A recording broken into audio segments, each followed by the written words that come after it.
Podium mic check, test 1, 2, 3.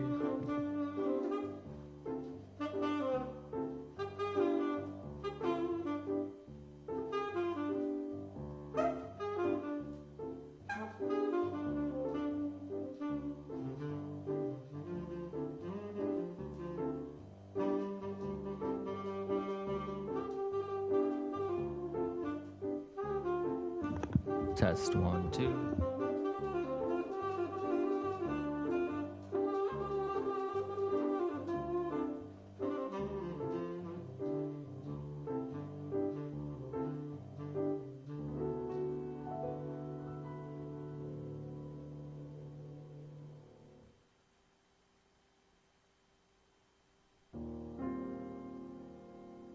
Deus 1, 2.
morning, everyone.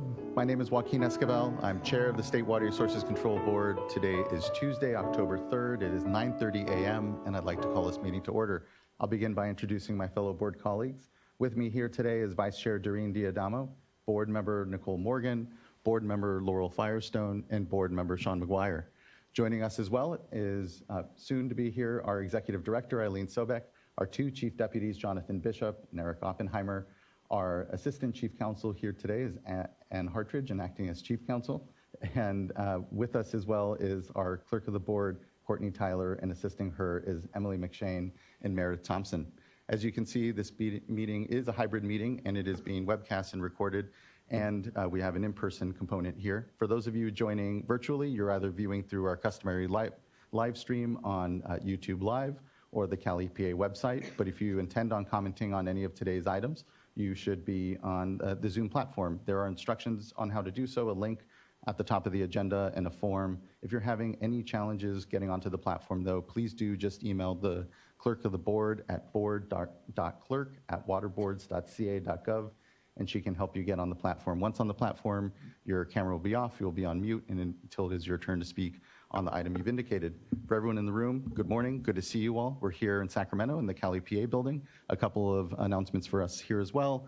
Please observe the exits. If for some reason there happens to be an emergency, we'll calmly file out to Cesar Chavez Plaza and await further direction. If you intend on commenting on any item today, you need to have signed up. There is a QR code in the back and also a computer here on the side to help you sign up. If you have any challenges, though, please do just speak to the clerk of the board, and she can help you get connected. Please do, once you're up, introduce yourself, any organization you're part of, and lastly, please do turn off any noise-making devices, your phones, put them on silent, just so that we can have an uninterrupted discussion. With that out of the way, we can move on to public forum, where we provide an opportunity for anyone wishing to address the board on an item not agendaed before the board to do so. And I believe we have a couple of commenters this morning, and would like to begin first with Tien Tran.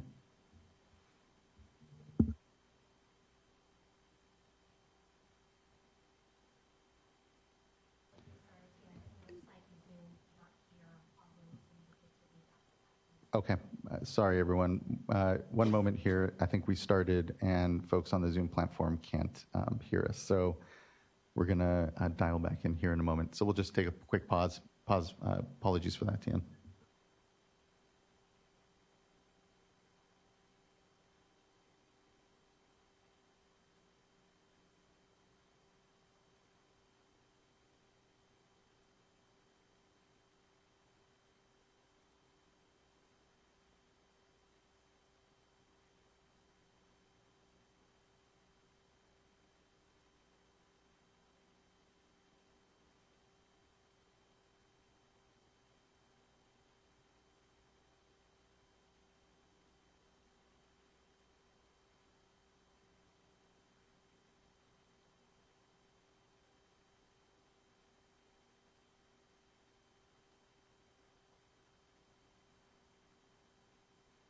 Please enter the meeting passcode, followed by the pound sign.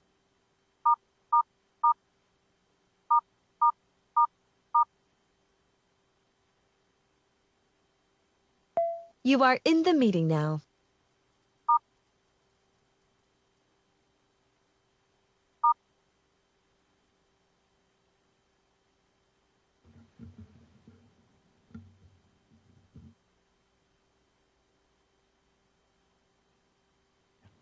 Thanks, everyone. Apologies for the pause. For those of you that were on the Zoom platform here, you did not just hear my whole intro. Instead of repeating it, I will just recap. It was a really good intro. And we are now at public forum, and apologies for that.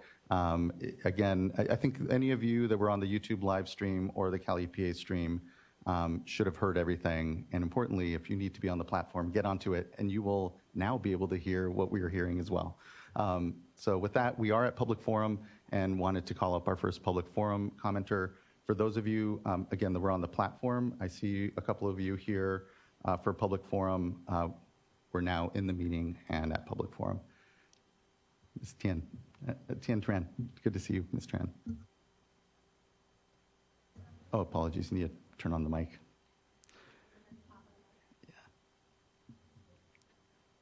Good morning, board members. Morning. My name is Tian Tran, and I'm a policy advocate at Community Water Center. This morning, I just want to make some comments on the State Water Board's role in the implementation of the Sustainable Groundwater Management Act, also known as SGMA. We're still experiencing a drinking water crisis, and groundwater-dependent communities in the San Joaquin Valley are among the most hardest hit by this crisis.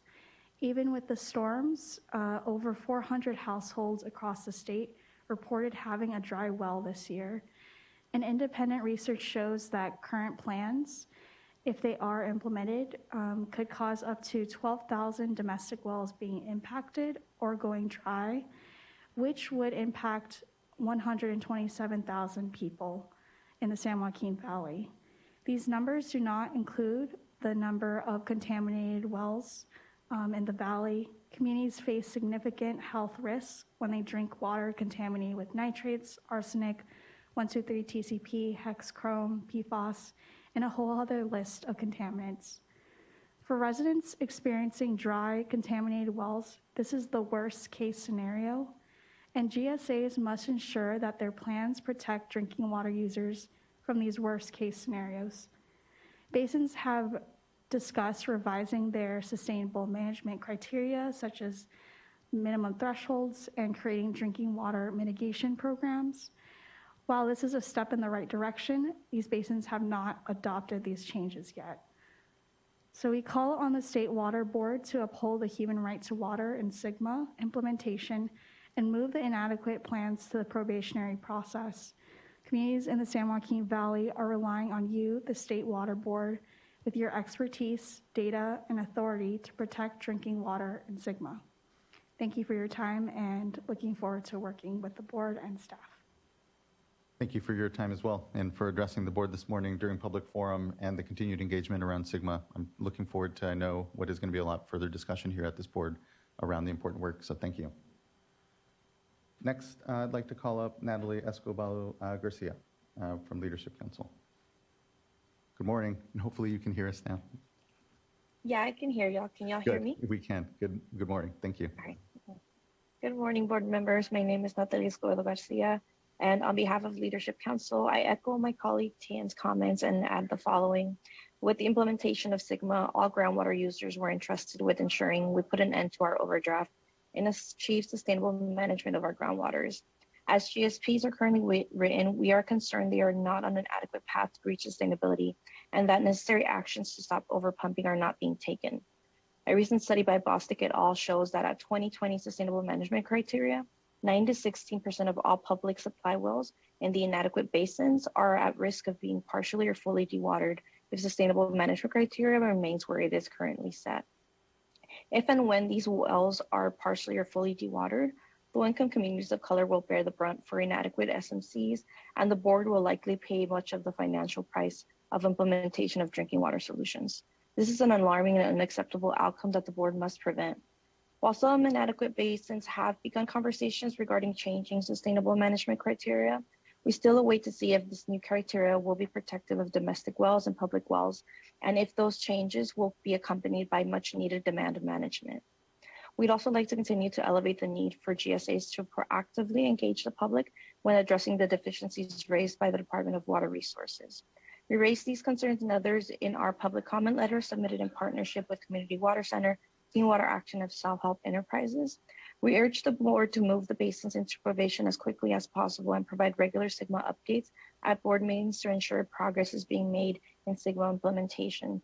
Thank you for your time, and we look forward to working with the board and staff to ensure all beneficial users and uses of groundwater are protected today and for generations to come. Thank you. Thank you, Ms. Garcia. And I'll say that we're due for an informational item just to brief, and would like to see that on this side of the calendar here. So I think we'll try to make sure that we have that discussion so as to keep updated and the pressure on the work. So thank you. I think our final public forum commenter is Dr. Gretchen Flohr. Thank you very much. My name is Dr. Gretchen Flohr. I am a published research scientist. My expertise is in aquatic ecosystems and wildlife, specifically amphibians and reptiles. I have also been working as an environmental consultant for the last 30 years. And I most recently served as the elected director for Division 4 of the North Yuba Water District. I'm here today to speak to you and to urge the State Water Resources Control Board to consider making some changes that would ultimately allow South Feather Water and Power to acquire North Yuba Water District. And the reason that I'm asking for this is that we live in a time of global climate change. Water has become, it always has been, but now more so than ever, is the gold of our amazing state of California. And I believe the Water Resources Control Board does take a regional approach to water in order to conserve water and to put water to the best uses that we can in the state. Global climate change is not going away, it's getting worse. And what we need to have is a more consolidated approach to water use and the administration around providing water in order to ensure that we are making the best use. North Yuba Water District, unfortunately, has a very long history going back to its inception in 1952 of making very, very poor decisions. Not since 1952, North Yuba Water District has not put any money into their infrastructure. The original plan was to put a reservoir in place and to have infrastructure built over a number of years. And unfortunately, since the 60s, nothing but poor decisions have manifested themselves and no infrastructure has been built. The water has not been fully put to beneficial use. In fact, very little of it is actually put to beneficial use. Unfortunately, these poor decisions have carried on for the last 60 years up into the present day. And as of today, we have a board that refuses to listen to expert advice. They have been working on a couple of projects. Most recently, a couple of years ago, when I was sitting on the board, they put in place a pipe that was not compliant with CEQA. At the time, I voted against it. The board didn't listen. As the lead agency with no oversight anywhere in the state, they're able to simply call things categorically exempt and put in place pipes wherever they want to with no accountability, and only lawsuits stop that. They're in the process of doing that now, replacing a historic flume that does need repairs with another buried pipe that has been declared categorically exempt when it's not. Bottom line is, over the last 15 years, their main infrastructure, which is shared with South Feather and impacts the entire community, has been deliberately neglected to the point where it was almost non-functional. And the water that the agency is entitled to is largely sold off to put more money in the pockets of North Yuba. The agency has shown itself in a 60-year track record unable to actually build infrastructure, to build to a vision that has a more regional solution to it. And therefore, I'm here to urge the board to consider what the board has done with some of these other smaller districts and consolidate them with a larger district that has the community vision, the regional vision, to look at water from a watershed approach and a regional approach, rather than having one tiny little water district that has a total of approximately 840 customers be a barrier to the region for the rest of this water. So I'm asking the board to really look at that history at North Yuba. The history bears out. Permits were provided with certain conditions. The conditions have never been met. It's been over 60 years. It's time to take that water back and apply it to a regional solution. Thank you so much for listening. I appreciate your time. Thank you, Dr. Floor. Appreciate you addressing the board this morning and your concerns here. believe that wraps up public forum and appreciate everyone's time. And now we can move on to board business. First item was adoption of the board meeting minutes from the September 19th and 20th board meeting. Looking to my fellow board colleagues if there's any adjustments to the meetings, and then otherwise entertain a motion.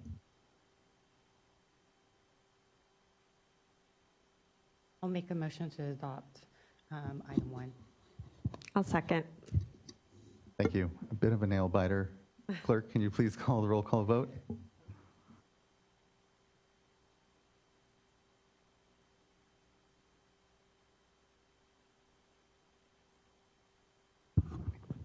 Board Member Morgan, Aye. Board Member Firestone, Aye. Board Member McGuire, Aye. Vice Chair Diadamo, Aye. Chair Esquivel. Aye. Thank you. Thank you, Ms. Tyler. The roll call vote carries, and the board meeting minutes are adopted. Next, we go to our uncontested item, checking to see if it's still uncontested, and any colleagues would like to have any discussion or otherwise entertain a motion. And want to thank staff on the good work. The fact it's uncontested means it was done well. Move adoption of the uncontested item. Thank you, Ms. Tyler. Can you please call the roll call vote? Vice Chair Diadamo, Aye. Board Member Morgan, Aye. Board Member McGuire, Aye. Board Member Firestone, Aye. Chair Esquivel. Aye. Thank you. Thank you as well. And the item is adopted. Appreciate everyone's work on it. Next, we will be moving item number 3 to 1:30 to allow for participation. There's an ongoing media briefing now. We're commemorating the beginning of the water year. So we'll move that to 1:30 and then move here then to our next item, item number 4, which is consideration of a proposed resolution adopting our fiscal year 2023-24 fund expenditure plan for the Safe and Affordable Drinking Water Fund. So Haka, good to see you. I'll give folks a moment to gather up here.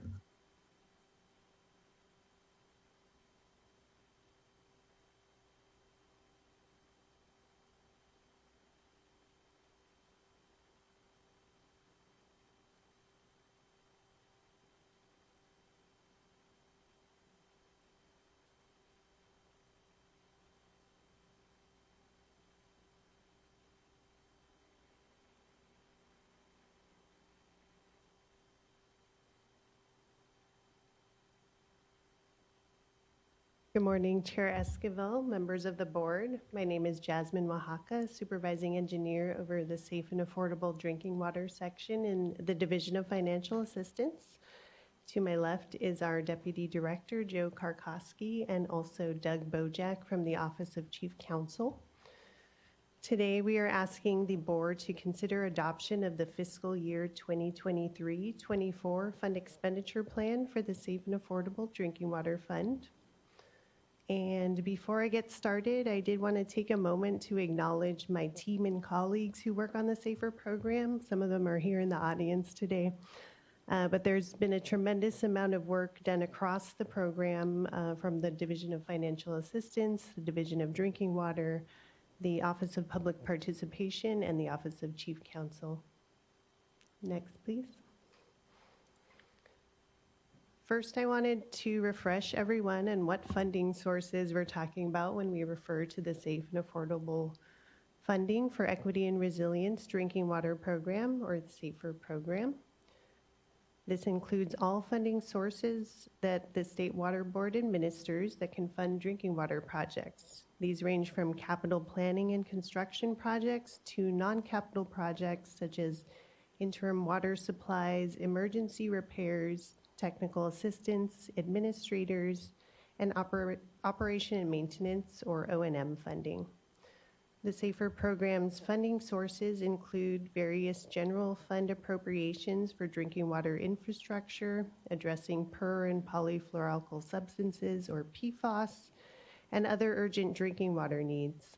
Highlighted at the top is the Safe and Affordable Drinking Water Fund, created in 2019 through Senate Bill 200. The SAFER program also includes drinking water bonds like Prop 1, 68, and 84 from past years, and portions of the Drinking Water State Revolving Fund, DWSRF, principal forgiveness, and also newer funding pot for emerging contaminants. Next, please. This slide shows all the funding sources we currently have available for the broader SAFER program to go towards drinking water projects. In total, around $773 million is anticipated to be available for use this fiscal year from the Safe and Affordable Drinking Water Fund, plus the other complementary funding sources. At least $635 million will be available for capital projects, though some of these funds are limited for certain project types, such as those addressing emerging contaminants. Next, please. These are our proposed priorities for the SAFER program this fiscal year, which is similar to past years, and we will continue to focus our efforts on small disadvantaged communities and low-income households. Some of the language describing the priorities has been updated, shown as highlighted. We added water systems relying on bottled or hauled water in the past 3 years, and also added some specificity to the consolidation priority to include state smalls and domestic wells located near water system boundaries. Next, please. These are our proposed targets for the new fiscal year's appropriation of $130 million for the Safe and Affordable Drinking Water Fund in particular. Overall, we propose $113.9 million to go towards projects, with $15.9 million for interim water supplies and emergencies. We also carry forward an amount of $23.5 million for these projects from prior fiscal year appropriations. We target $15 million for technical assistance, $30 million for administrators, $3 million for planning, $20 million for direct O&M support, and $30 million for construction. We also have $1.5 million for contracts, for example, data management investments, and an estimated $14.6 million for staff costs, and this includes both personnel for both administrative and implementation of tasks required by SB 200. So this totals $130 million or $153.5 million, including the amount reserved from prior fiscal years. Next, I wanted to summarize key updates to the FEP text compared to the version that got posted for public comment on July 31st. Next. So during the draft FEP's public comment period, we had 2 public meetings, the SAFER Advisory Group meeting on August 11th and a board workshop on August 16th. There were 4 comment letters to the FEP that were received, with 1 more specifically for the Direct Operation and Maintenance Program Guidelines, or Appendix L, from the entities listed. Next. For the text being proposed today for adoption, these are the key revisions that were made based on the comments received. So general updates were made to tables and associated text to extend the reporting range out to the end of the fiscal year, which was June 30th. A subsection was added to describe other funding sources available for various solution types that would affect targeted amounts for the Safe and Affordable Drinking Water Fund. So for example, there was a recent $55 million budget augmentation appropriated for hauled water and well repairs and replacements of domestic wells that have gone dry. For the Direct Operation and Maintenance Program text and appendix, some clarifications were made to add technical, managerial, and financial assessments to the conditions for funding by the streamlined statewide prioritization process, to state that funding will help lower water rates down to 2.5% of the community's median household income and establish an operating reserve. And lastly, to relabel tiers 1 and 2 to be called groups 1 and 2. Next. We did receive comments regarding the potential impacts of the proposed hexavalent chromium maximum contaminant level. And while this was not addressed in the FEP text, there was an economic feasibility analysis that have been done as part of the rulemaking's initial statement of reasons. Additionally, the Division of Financial Assistance will be further coordinating with the Division of Drinking Water on the potential to begin providing technical assistance to potentially impacted water systems in small disadvantaged communities for feasibility analysis of potential long-term solutions. And regarding metrics, a new subsection was added to show key cumulative highlights for the SAFER program, as well as some trends, which I will briefly show next. And we also relabeled certain demographic information on majority race, ethnicity to now be called predominant identity characteristics. So lastly, this slide shows figures included in the new metrics, highlights, and trends section of the fund expenditure plan. The figure on the left indicates that the SAFER program since July 2019, we have provided $620 million to small disadvantaged communities, which has helped 1.3 million people who previously did not have access to safe drinking water.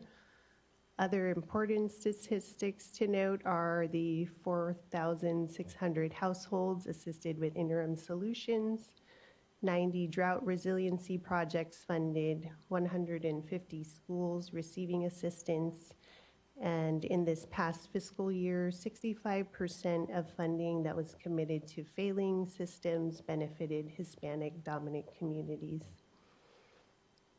The figure on the right shows a few program trends from these past 3 fiscal years. For the top 2 figures, we see the number of systems funded has been increasing and that the amount of funding to a handful of construction projects is higher than the larger number of interim and planning or technical assistance projects. From the bottom 2 figures, which reflect committed funding for any active projects for failing and at-risk systems, we see that both the percentage of systems being funded and the amount of funding is generally increasing. Next. At this time, we can take any questions. Just incredible thanks. Each year, I know we have the fund expenditure plan discussion and the work. I'm thankful for the iterative nature of the plan. I mean, it mirrors the iterative nature, I know, of the discussions we have on the state revolving fund and other important funding programs. But here to see the ramp up since 2019 of this amount of work and importantly, the partnerships in communities and discussions that have been had over these last years is just really incredible. And I appreciate the continued focus on how do we tell the work of the program so as to continue to build the faith in it. And the metrics and the data certainly show that and help that. You know, my question and my concern is just the incredible need we know that is out there. And although these numbers, again, I'm very proud of and they're good, we know that, you know, the 130 million or so in the Safe and Affordable Fund isn't an unlimited pot. It has here a sunset, and there has to be thought about what the future, you know, funding and sources look for that. But as we know on this dais and, you know, nationally as well, is the state revolving funds are taking a hit due to the way earmarks are being handled. And, you know, not to, you know, cast judgment on the merits of earmarks or not. There are a lot of great projects amongst them, I'm sure, and no, but importantly, it does erode the resources we have.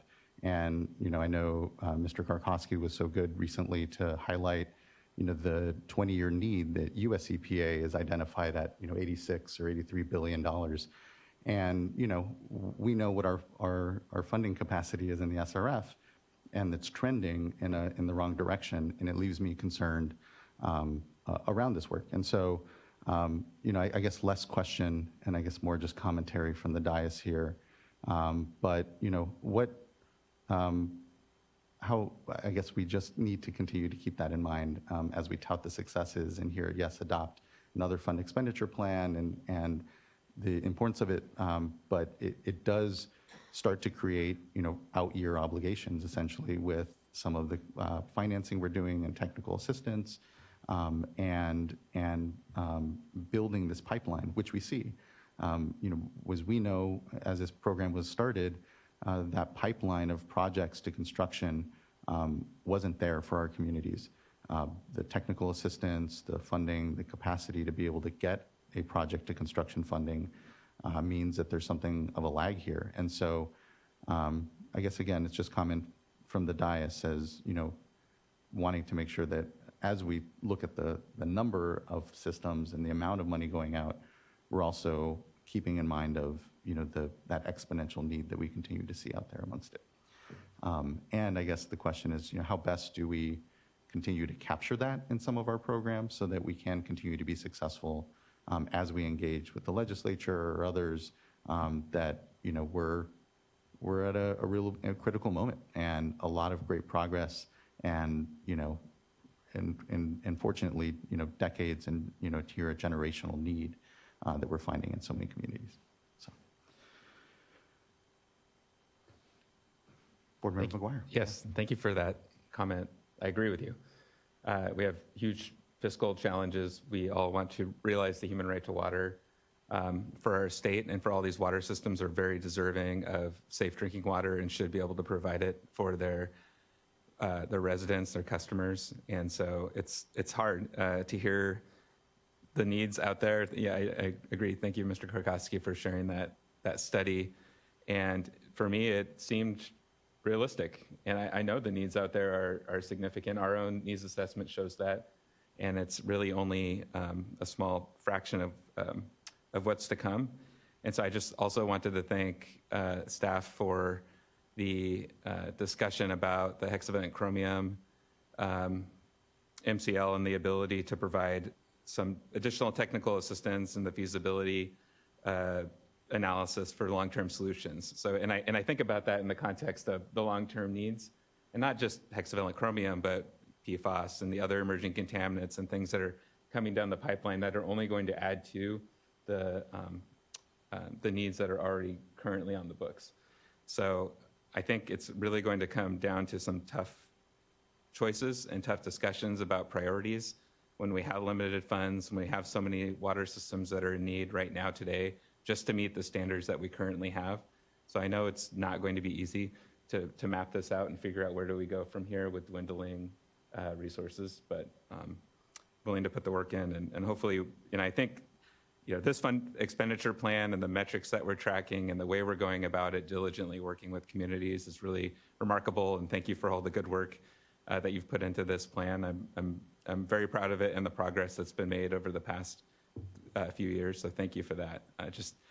There's always going to be challenges in front of us and things that we have to overcome. This is just one of those moments, but it's not to lose sight of all the accomplishments so far. So thank you. Thank you, Board Member. Board Member Firestone.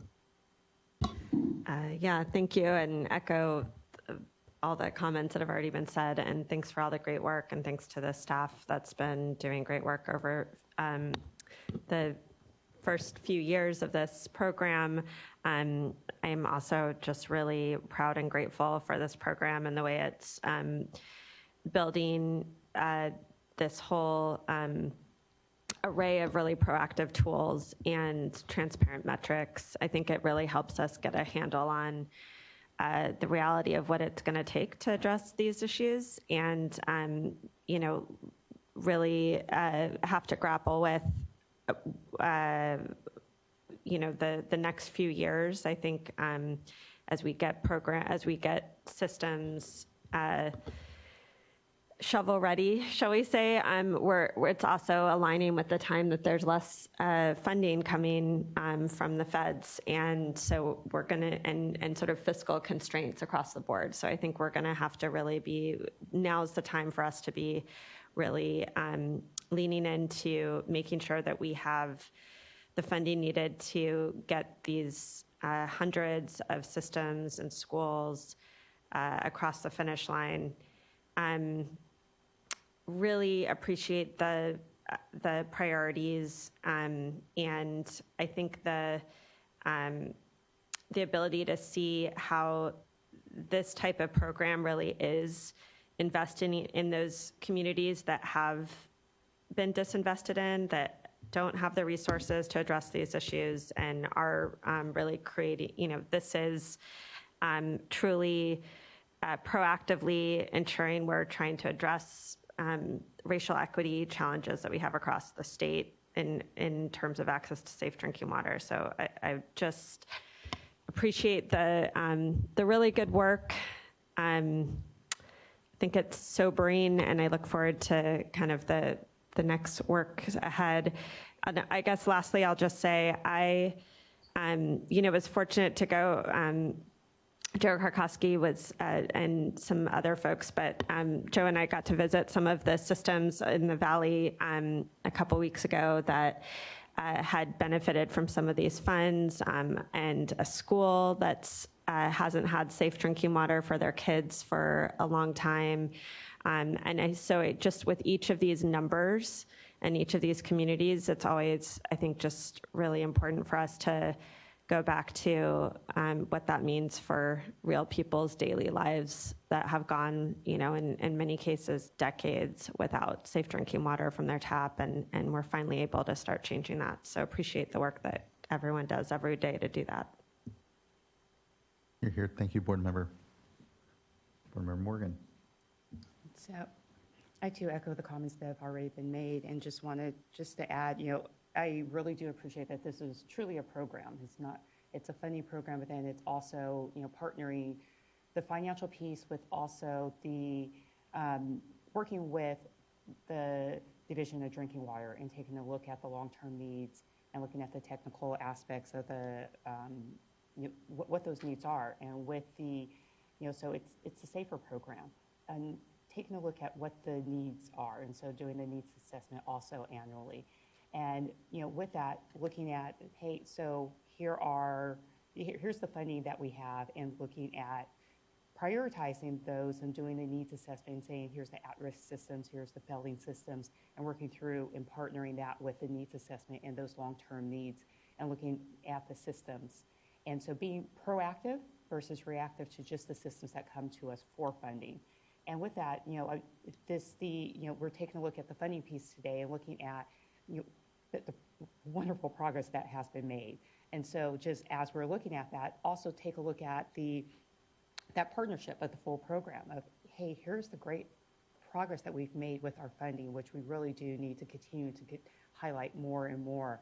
And then taking that other flip side of how much more is needed out there to really achieve the human right to water. And so those two pieces coming together within this program really is, to me, just that change, that shift that we've seen over the last couple of years of looking at a full holistic program versus just, hey, what systems come into us, and that's what we know. We're really looking at reaching out, education, and being proactive about what is the true need within California, and having that understanding and projecting out what is that need and what is also that funding need to achieve the human right to water. So I just want to say thank you to the program as a whole for really having a good holistic program in place, and us then being able to be more proactive about our communications on here are our achievements, and then also here is where we need to go. So that now we can communicate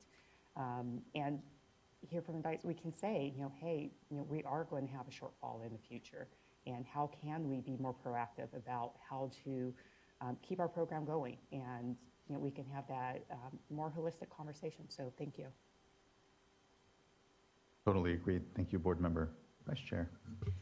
Yeah, just quickly, thank you so much for the good work that you all do in coordination, as Board Member Morgan said, with the Division of Drinking Water. And it's a rare opportunity in government to see in a short period of time such progress. And it's just really, I feel honored to be serving on the board during this very critical time.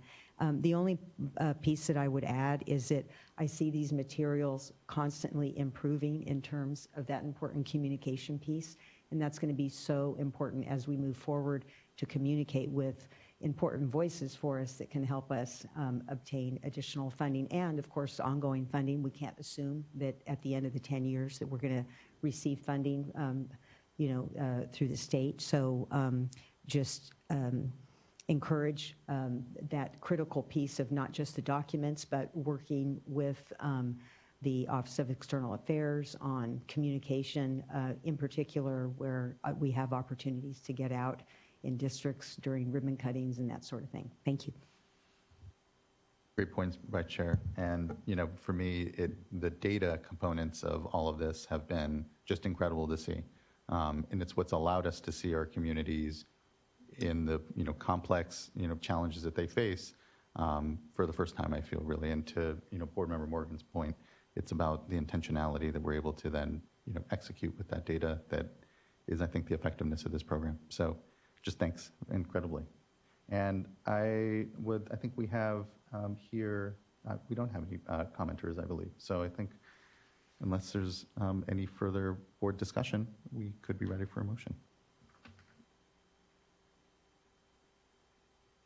I will happily make a motion to adopt item 4. I'll second. Ms. Tyler, can you please call roll call vote? Board Member Morgan, Aye. Board Member McGuire, Aye. Board Member Firestone, Aye. Vice Chair Diodamo, Aye. Chair Esquivel. Aye. Thank you. Thank you as well. Item carries and the fund expenditure plan is adopted. I'm looking forward to, I know it is already the process to begin next year's fund expenditure plan. So just incredible thanks. Again, looking forward to the continued progress here. So as we said, we have item number 3 that we've pushed to 1:30. We have item number 5 we can get to now. We will likely be able to get through board member reports and the executive director's report and then take a lunch and then get to item number 3. So I was going to maybe give us just a quick break for what it's worth because we have this space in the schedule. So let's come back here at 10:15 and we'll continue on to item number 5. Apologize. 10, what am I trying to add? About 10 minutes to the clock. So at 10:25, we'll come back here. So thank you, everyone. I was an English major for a reason.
just at the start, just huge thank. I'm always thanking, but we're doing so many incredible things, and this amongst them. So, just at the top, thank you, and Ms. Mogus.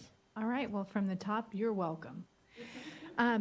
Good morning, Chair Esquivel and members of the board. My name is Karen Mogus. I'm Deputy Director of the Division of Water Quality, and I'll be presenting the guidelines and resolution for the extended water and wastewater arrearages payment program for your consideration today. I'm joined today by Lisa McCann, who's a couple people down in the Division of Water Quality, Julie Osborne, our lead attorney on arrearages for the Office of Chief Counsel, Salika Potter, the jack of all trades from the Division of Financial Assistance, Bob Brownwood from the Division of Drinking Water, and we also have John Russell from Administrative Services in the audience in case there's questions that he can address. So with that, next slide, please. So the State Water Board previously provided payments to community water systems, wastewater treatment providers, and wastewater billing entities to forgive residential and commercial customer arrearages that accrued during the original COVID-19 pandemic bill relief period of March 4th, 2020 through June 15th, 2021. The timeframe of the COVID-19 pandemic bill relief period has been extended, and the definition of a wastewater treatment provider has been amended. The extended arrearage program extends the relief period through December 31st, 2022, and will accept applications for both water and wastewater arrearages simultaneously, rather than in separately in succession as we did in the first program. Next slide, please. And, I think most folks don't know or say the word arrearage too often or know what arrearages are. And so, to speak plainly, it's just water debt that had accrued in Yeah, from customer households. debt on their water or wastewater bills. Thank you. Out of the $985 million that was allocated to the original arrearages program, approximately $385 million was provided to water and wastewater systems for unpaid customer bills. The leftover funds of $600 million are available to provide customer relief for unpaid water and wastewater utility bills for an extended period of time through this extended water arrearages program. The guidelines before you for consideration today describe the program eligibility and participation requirements and provisions for approving and issuing payments of funds. Next slide, please. This is the timeline for public review and board consideration of the proposed program guidelines. On August 25th, 2023, State Water Board staff released the guidelines to establish the proposed extended arrearage program for public comment. We held a staff hosted public workshop on September 21st to present the draft guidelines and answer questions about the program. The written comment period on the draft guidelines concluded at noon on September 25th, so a week ago yesterday. And today I am presenting for the board's consideration of adoption the guidelines for the program, including some changes that we are proposing. And I'll go over the main comments that we received as well later in the presentation. Next slide, please. Now I'll shift to an overview of the program guidelines. First is eligibility. There are three main categories of entities that are eligible to apply for funding under the draft guidelines. The first category is community water systems, which is defined as any system regulated under the Safe Drinking Water Act. That is any public water system that serves at least 15 service connections for permanent residents or regularly serves at least 25 permanent residents. All community water systems, large or small, are eligible to apply for funding.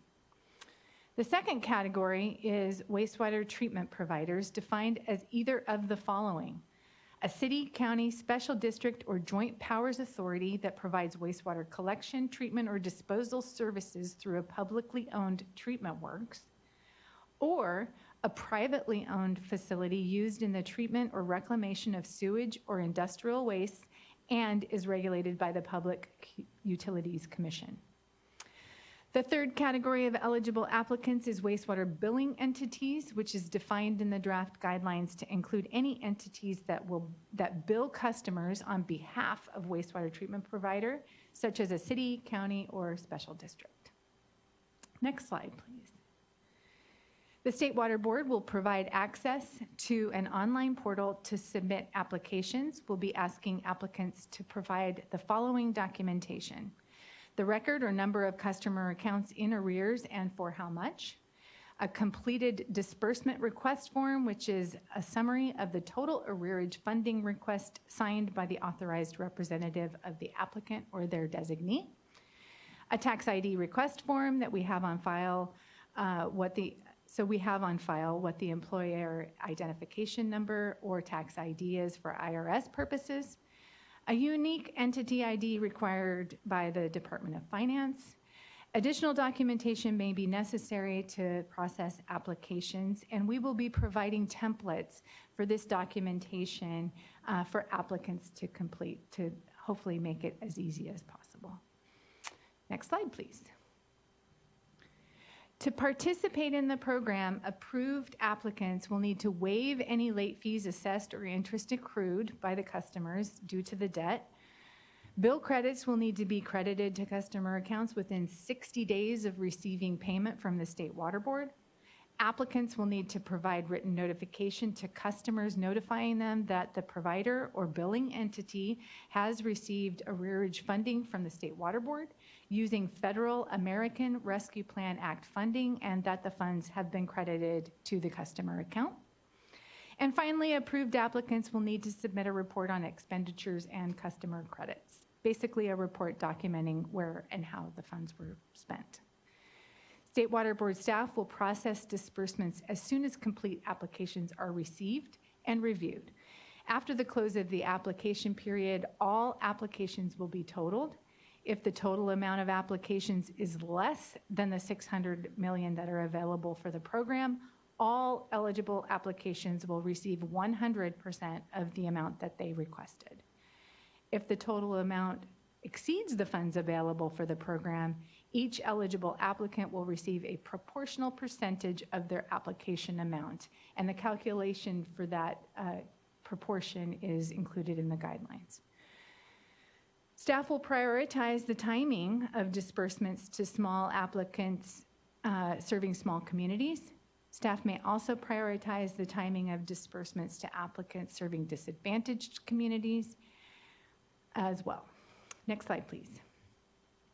All right, moving on. Now I'll summarize the comments we received and staff's responses. We received comments from the Association of California Water Agencies, the California Municipal Utilities Association, the Central Valley Clean Water Association, the Public Advocate's Office at the Public Utilities Commission, the general public, Irvine Ranch Water District, and a consortium including Clean Water Action, Community Water Center, Los Angeles Alliance for a New Economy, Leadership Council for Justice and Accountability, and the Natural Resources Defense Council. I will not be attributing the comments to who made the comments in this presentation, but just know that's where we received the comments. Next slide, please. All right, so first off, we received several comments requesting we take a snapshot approach to determine what arrearages are eligible for funding. The concept is to allow us to pay for a customer's arrearages identified at the time of the water or wastewater system's application, rather than funding only those arrearage balances that exist at the time the applicant receives the funding. So to be clear, they're going to apply during the 60-day comment period. We will have time to identify whether we have enough funding and if there needs to be proportional allocation. And then from there, so it's going to be a few months, maybe 2 months or so between application and them receiving the funds, so customers may have made some payments since then. This would have benefited those customers who did make some payments in the intervening time from the system's application to receiving funds from us and crediting accounts. We tried really hard to do this. We bent over backwards to try to figure out a way to fund this. But upon consultation with the Department of Finance, it was determined that the U.S. Treasury guidance only allows for payment of balances. For our program, per Finance's determination, that means we can pay for arrearages within the eligible period that show as a balance at the time the water system credits the customer's account. Unfortunately, this means we'll not be able to make the requested change to our payment methodology, and will follow the same approach as our previous programs. Several commenters also requested that enterprise revenue shortfalls be eligible for funding. You'll note that the state statute authorizing the extended arrearage program did include enterprise revenue shortfalls as eligible for funding. However, after consultation with the Department of Finance, it was determined that enterprise revenue losses are not legally reimbursable with funds from the American Rescue Plan Act allocated to the state. So basically, our state rules would allow it, the federal rules will not. Next slide, please. Some commenters requested an extension of the 60-day timeframe to disperse funds once they receive funding from the state. This requirement is in the statute, so we cannot deviate from it in the guidelines. We also received requests to offer electronic fund transfers instead of mailing checks. We do not have the ability to disperse funds electronically, and so cannot address that comment. Next slide. We received comments to include industrial users, specifically food processors, as customers eligible for arrearage funding. Industrial users are not eligible for funding. The arrearage statute only provides funding for residential and commercial customer arrearages. We've defined commercial broadly in the guidelines, but industrial customers are a different class of customers and cannot be funded under the arrearages statute.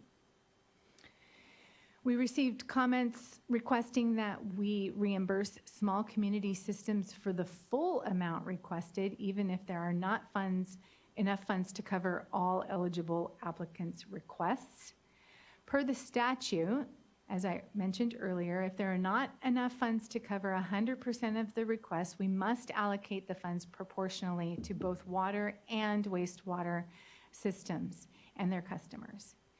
If we prioritize funds for small disadvantaged communities, then disadvantaged communities within service areas of large systems would have lower priority than similarly disadvantaged customers within service areas of small communities. And for what it's worth, we also don't think that we're going to get requests that exceed $600 million. So I think the point will ultimately be moot. Next slide, please. Many commenters identified the need for coordination with the Low-Income Household Water Assistance Program, or LIWAP, which is administered by the California Department of Community Services and Development, or the CSD. The LIWAP was extended to December 2023 and continues to accept applications from individual customers for water bill arrearages. As a result, customer arrearages may be covered before a facility receives funds from the Water Board's program. So there's some overlap between our application period and LIWAP's continued operation. So we encourage applicants to notify their customers that they're participating in the arrearages funding program and to not pay their bill. We also confirmed with CSD staff that LIWAP funds provided to a water system for a customer will remain with the customer's account after our program credits arrearages. So they don't have the same constraint that we have, and the LIWAP funds will roll forward as credits for future bills. All right, next slide, please, which is the change sheet. So I will guide you. We had a number of changes throughout the document, and so rather than giving you a bunch of different changes, I'm going to just walk you through the redlined version of the change sheet really quickly.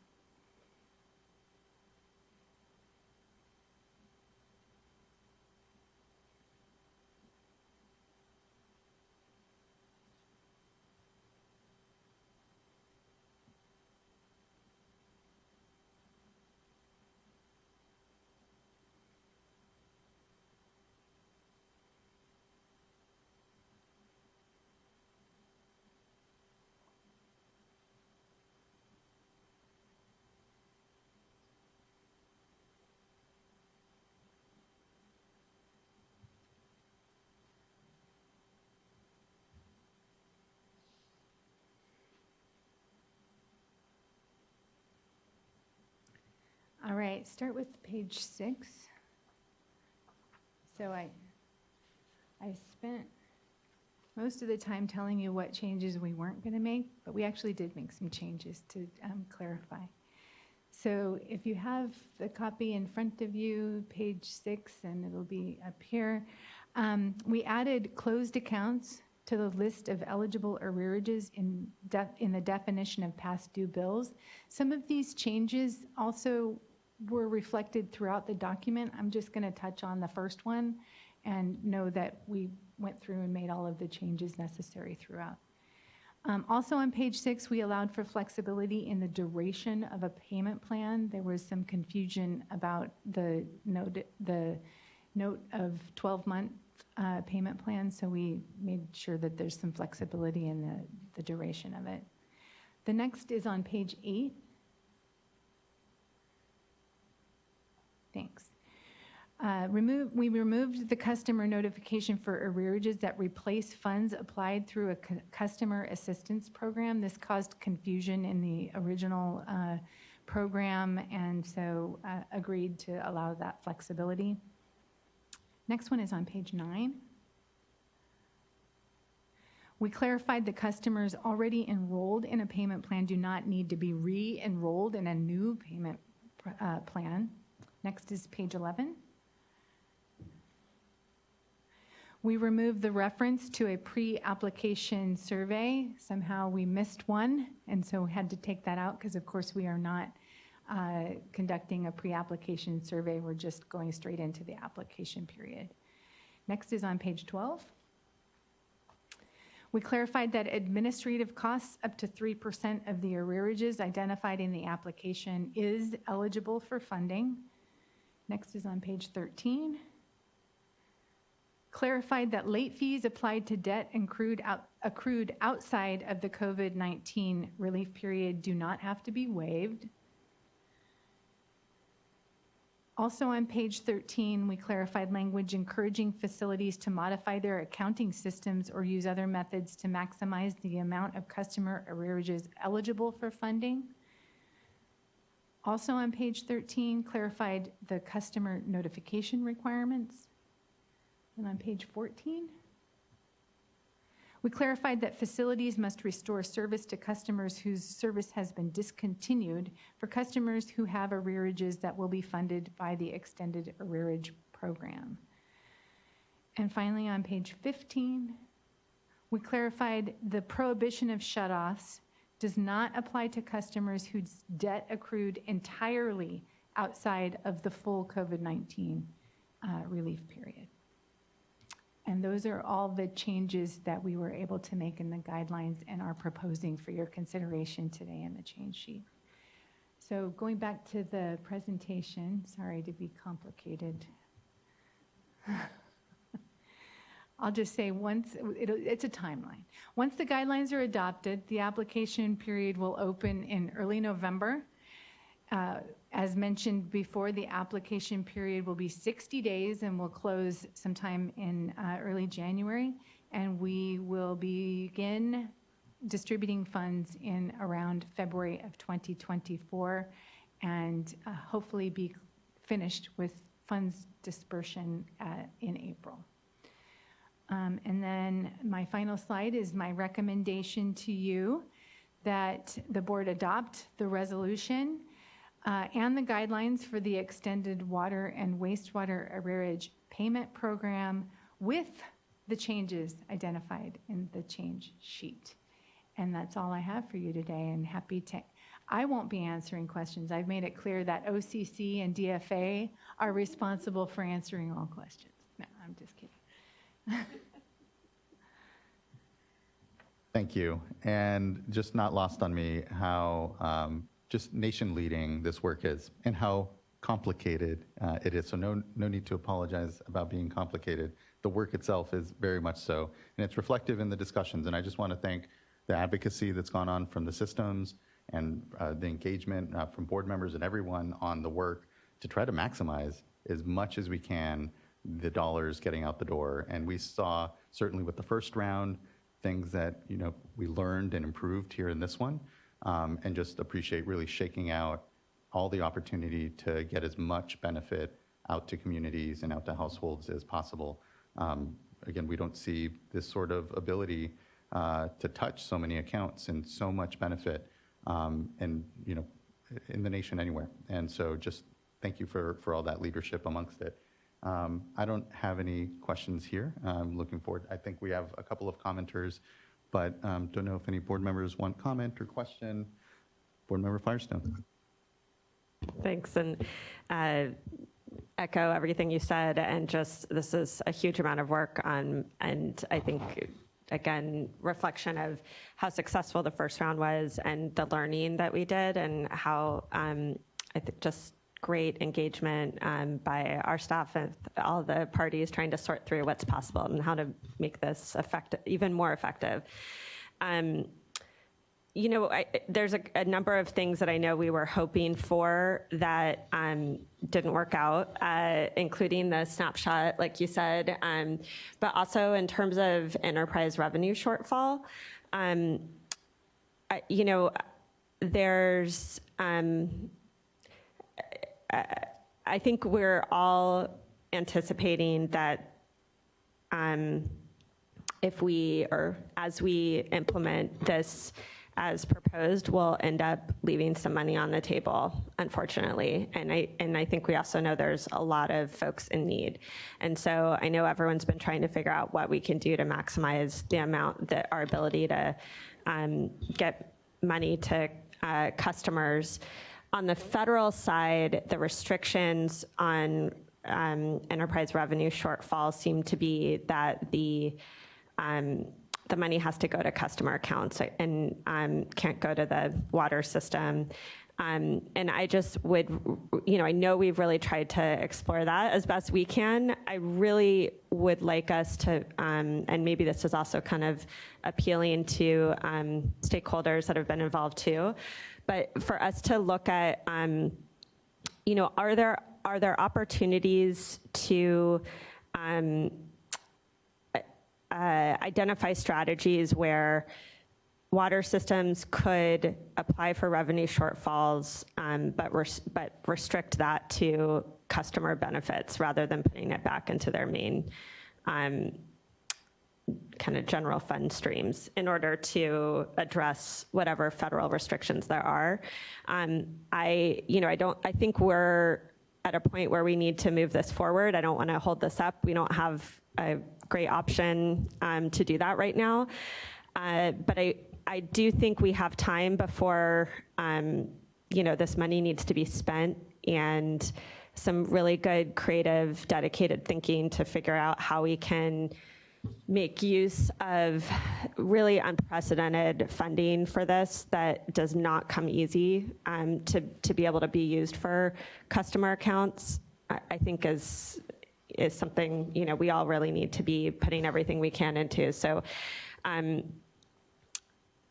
that's more of a comment. I guess if anyone has any thoughts on ways that we have tried to explore already, allowing for applicants to apply for revenue shortfall, but then restrict the funding use to be for customer account benefits. So that would be like for customer assistance programs, basically, so that you could ensure that the money that is coming back is going to customers and not sort of more generally to the water system. So we will continue to look, but I would caution that the other part is it has to go to customers for relief of debt they incurred during that time period. And so we believe that we have made it as easy for them to apply everything they can to any debt that occurred, but we can't provide it as assistance for non-debt to the customer. And so that becomes the problem with, I think, with the applying shortfall to the revenue shortfall to the customer's account if there isn't a debt there to be covered. But we are continuing to look at that, and I believe that as long as it's being applied to cover a debt, the guidelines allow us to Allow do it, it. And right. so I don't think we have to come back to, if there is something that we find that makes a big difference, we will have to have a discussion about, do we need to make any amendments or such?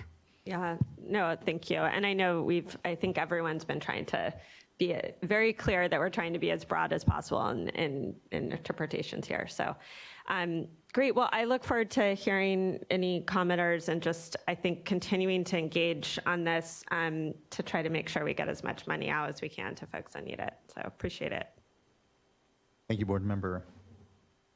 Seeing no other comments, we can go to our first commenter, who will be Danielle Blassett-Hayden from California Municipal Utilities Association. Good morning. Good to see you. Good morning. Good to see you as well. Good morning, Chair and board members. Appreciate the opportunity to speak today. Danielle Blassett-Hayden with the California Municipal Utilities Association. CMUA has been a supporter of the arrearages program since its inception. It has truly made a difference in the lives of customers throughout California. We appreciate all of the board's work to implement the initial program and are especially grateful for the continuation so arrearages can be covered until December 2022 using leftover funds from the original allocation. Board staff have been open and transparent in discussing the updated guidelines with us, and we appreciate the quick development of the guidelines document. We support the revisions released late last week and appreciate the inclusion of some of our feedback. The main open issue for our members is allowing for water systems to use the snapshot approach for calculating arrearages as noted in the presentation. We understand the potential limitations with this idea and really appreciate the staff considering it and trying to make it work. Lastly, we appreciate Board Member Firestone's comments and would be happy to work with the board on some creative approaches to drawing down additional funding if that's possible. Thank you for the opportunity to speak today and for all of the work to get the program up so quickly. Thank you. Your engagement has made a huge difference in all this, and really just appreciate the feedback, the technical engagement, and making this program the success that it is. It is not unnoticed and really appreciated, so thank you. Next, I'd like to call up Emily Lamb with the San Francisco Public Utilities Commission. Good morning, members. Thank you for the opportunity to comment. My name is Emily Lamb. I'm the Deputy Assistant General Manager for External Affairs for San Francisco Public Utilities Commission. I want to first just thank the board and all the staff for the tremendous work they've done. Obviously, they had to drop everything to put QUAP 1.0 up. And I know we were one of the advocates amongst many to try to get this extended. And I recognize it's a lot of work. And you have to assign staff to do that work. And I just want to say how much we appreciate it, given that this will help. We have not started shutoffs. And so this will help, I think, avoid shutoffs for thousands of our customers. And so I just wanted to put that out there as like a real life benefit to being able to draw this dollars down. So not just for the financial health of our agency, but really for the benefit of our customers who will be able to keep their water service on because of the arrears relief they will get from this program. I just also want to quickly comment that we, amongst others, also were advocating for the snapshot approach and as well as being able to draw enterprise revenue shortfall. So thank you, Member Firestone, for bringing that up. We're happy to sit down with folks to try and see how we can work that out, and are definitely up for partnering on that as well. Thank you. Thank you, Ms. Lamb. Appreciate your leadership and engagement around all this. This program and affordability writ large, it's really appreciated. And thanks for continuing to advocate for your customers amongst us and the leadership on no shutoffs. You know, it's not lost on me, you know, the real narrative here is one of the state stepping up, putting in a shutoff moratorium, understanding that there, you know, because of the economic downturn and the complexity of the challenges of COVID, there was a need to be able to accompany that incredible policy shift with preserving people's connection to public health in that critical moment to then the financial need that was definitely accruing as part of it. And I know the number of systems are continuing to lead in that space, and among them SFPUC, so I appreciate that. That brings us to the end of our commenters here, and look to fellow board colleagues if there's any other discussion or comment?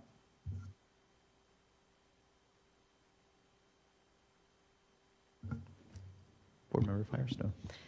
I'll move to adopt the resolution and guidelines with change sheet. Second. Thank you both. Ms. Tyler, can you please call a roll call vote? Board Member Firestone. Aye. Vice Chair Diadamo. Aye. Board Member McGuire. Aye. Board Member Morgan. Aye. Chair Esquivel. Aye. Thank you. Thank you as well. The vote is unanimous and the resolution is adopted. Looking forward to hearing how implementation goes here in the year ahead. But thank you everyone for the incredible quick work and look forward to the work ahead. Thank you. May I make one comment? Please, I Ms. heard a lot of Bogus. comments about how much work it is for our staff to stand up and administer this program. It is a lot of work for the facilities as well, for a very small amount. They do not get enough from the 3% to cover the costs of administering the program to their customers. And so just wanted to put a shout out to all of the facilities that are participating and putting themselves out there to make sure that the customers get the relief that they need. So wanted to. Here, here. Thank you for that, Ms. Mogus. Let's now then move to, we can just move to board member reports if we want to just get those done, and then we can have ourselves an extended lunch. Who would like to kick us off on reports? I can start. So on September 22nd, I was down in Southern California, actually took a trip through the high desert area of the state that I haven't spent a lot of time in. And so I was able to just see some of the facilities that are down there and just get a better understanding of the drinking water and wastewater needs. And the challenges that are presented in the area. So that was a good trip. On the September 25th, I was down in Tulare County, and so saw Tulare Lake and how it's receding and just the impacts and the continued challenges in the general area down there. So another good day spent out. Then on the 27th, I joined Board Member McGuire at the Pure Water SoCal for the celebration of the Bureau Recommendations Title 16 Grant Award of $30 million. And I finally got to tour the facility, so I was happy to finally get out there, see the facility. And that's just an example of local, state, and federal funding and just partnership just coming together to see a project, come to fruition. So that was a good day to just get out there, finally see the project and, see the Bureau's contribution to the project and to celebrate that. So that concludes my report for this time.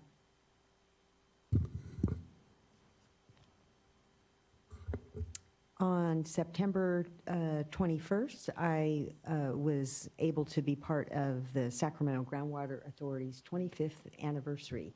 And it was great to hear about the history of what motivated the region to come together and look at something that eventually we as an entire state would be looking at, which is sustainable groundwater management. I was on a panel with Secretary Ross and also the Nature Conservancy talking about SGMA, impacts of implementation, Secretary Ross focusing on the agricultural piece. And then we talked a lot about groundwater recharge and just the fast speed at which we're shifting our focus and with all the additional tools that we have over here at the Water Board. And then the next day, I traveled to Southern California and went to Region 8's regularly scheduled meeting, and then afterwards did a tour at Santa Margarita Water District. So last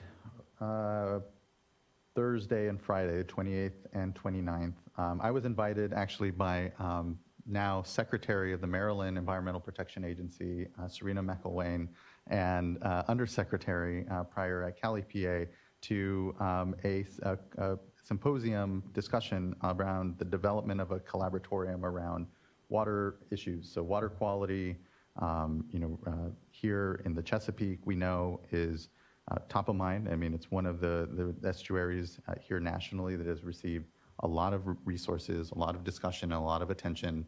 And so they're looking to do a lot of the data work that we've been doing here within the state. So really centering communities first around decision making and using data, and then some of the new discussions around machine learning or AI to really create a collaborative space for their water challenges in their estuary, and invited myself and a number of other Californians out to kind of cross collaborate, discuss the work that we're doing amongst our estuaries. So I was fortunate to go there, open things up, see Serena again, and we had Dr. Louise Conrad from the Department of Water Resources was also there attending. So was Ted Grantham from UC Berkeley. We also had Steve over from the Interagency Ecological Program, IEP, and it was a good opportunity for all of us, even in California, to be out there, to be thinking about the work that they're trying to accomplish in the context of ours. And so it was good to really connect with everyone, hear about the different projects that we all have in common, and connect a bit. And so the prior days to that, I was in DC for a bit because I was out there for a personal reason the prior weekend. Instead of flying back and forth, I worked out of the DC office for a few days there. Didn't take many meetings because it was a very busy time last week as the government and Congress here ensured that we were still funded and staying open, which congratulations to them on that. I had no part and take no credit. So all that to say, it was a good week to be out there nonetheless and connect with some colleagues, and here connect with our colleagues in Maryland. And there's opportunity for further follow-up on that. So I'm looking forward to those discussions. Great. So last week, thank you, Board Member Morgan. It was fun to be down there at Soquel Creek Water District to see indirect potable reuse in action, and they're making good progress on the construction of the plant and should be done, I think, sometime next year. So it's exciting, a huge investment on our part, huge investment now from the Bureau of Reclamation. So just really happy to see projects like this move forward. We need more of them. And this is just one of many in the works, I know. So that was Wednesday. Then on Thursday and Friday, I was with another board member. I was with Board Member Firestone, and we were up in the Scott and Shasta River watersheds and had a chance to spend some good quality time with a lot of folks up there, with the tribes, the Karuk, Yurok, the Quartz Valley, with the water users, the Agua Coalition. So Thursday was mostly focused on a tour of the Scott River watershed with the tribes, and got a good sense there for the issues from their perspective. And for me, it was my first time to the Scott River Valley, so I know some of the other board members have made a similar trip, so it was good to see, kind of get the lay of the land and really understand what's going on there a little bit more in the inner workings. In the evening, we had a meeting to learn more about the Farmers Ditch project, which is really interesting because it's a collaboration with the Yurok tribe and the Farmers Ditch Water Company, and Cal Trout also involved with that. So they were, I think just that day, they had walked the area where the project's going to happen and talked about some of the, how they were going to focus on achieving co-equal goals of improving habitat and also water supply reliability. So I think they're still in the development phase for the project, but it's encouraging to hear about some of these partnerships continuing to develop. And then Friday was a tour of the same river, Scott River watershed again, but with the Agua Coalition folks. So it was good to kind of go back over some of the same area and hear the other side, the other perspectives, as you all well know. So that was good for me, very educational, eye-opening experience, and very timely at that. Yeah, I was able to obviously do those 2 days, which were incredible. And on Wednesday, went up a little earlier and got a tour of Shasta Valley. And or the Shasta River Valley, and got to visit through the county and Farm Bureau and folks, and get a sense for how different the two river systems are. Beautiful place, incredible work going on. I think really just extremely grateful for the time that so many stakeholders gave us, Sean and I, and I feel like I'm still absorbing much of that. I'm really looking forward to Friday and then continuing to kind of hear from folks as we're digging into that. I think it's a really important and special part of our state, and so it was great to actually get there in person and get to sit down and talk with folks. And then Saturday, I was able to stay actually and connect with the Yurok tribe on a trip looking at restoration areas on the Klamath along the river that will be affected by the removal of the dam, so upriver. And just hearing, I think, a lot about the story to take down the dams, what led to that, and then what they're focused on moving forward in terms of being prepared for the next couple of years, and restoration efforts and how to transition after that. And I mean, really an area that I did not have a lot of background on, so it was pretty amazing to be able to start to kind of come up to speed on the amazing work that's happened over just the last few years, especially.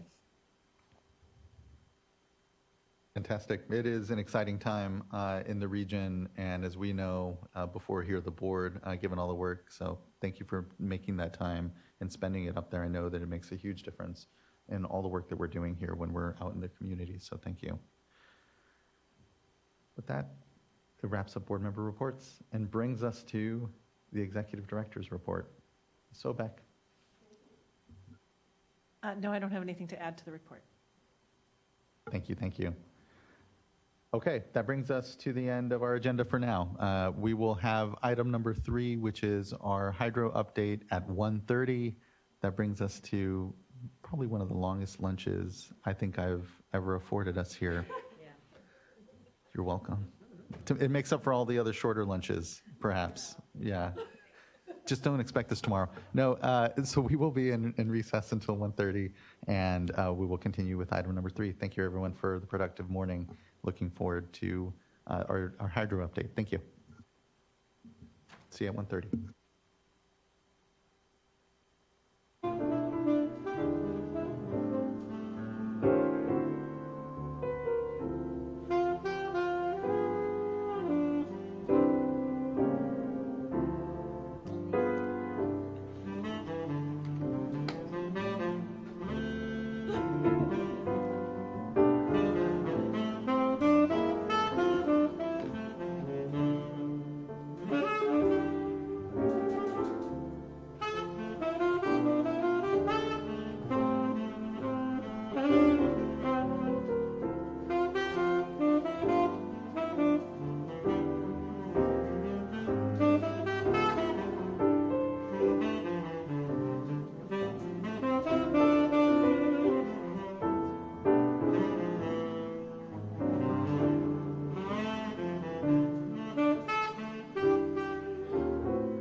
right, everyone, it's 1:30. I hope everyone had a nice extended lunch and didn't get too used to it.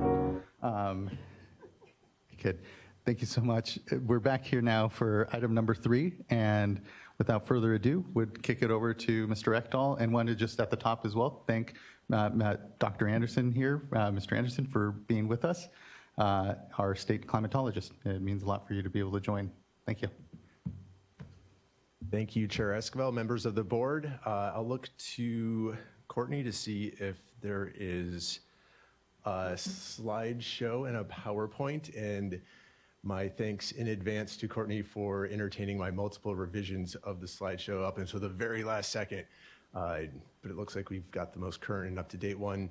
So let's just jump right into the next slide. This is an overview of our hydrologic retrospective and conditions, but this year, rather than doing just a kind of simple where are we right now in terms of hydrology, it is the start of a new water year, which officially begins on October 1st.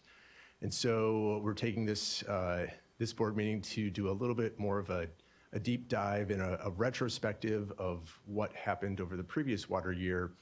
But then even before we do that, a preview of the water year to come. And so we had reached out to the Department of Water Resources. Director Namath, my understanding, was not able to participate, but Mike Anderson, the state climatologist, is here, and then he will kick things off. We'll then do an overview of board activities. We'll have water rights, drinking water, financial assistance, and Office of Research Planning and Performance. And so with that, we'll go to the next slide, and I'll turn things over to Mike. All right, good afternoon, Chairman Esquivel and board members. On the slide there, we have a depiction of Pacific Ocean, well, actually global ocean sea surface temperatures there in the latter end of August and through September. And you see a lot of reds indicating that the global oceans are quite warm. The red extending from South America out to the date line along the equator is the El Nino event currently evolving as we speak.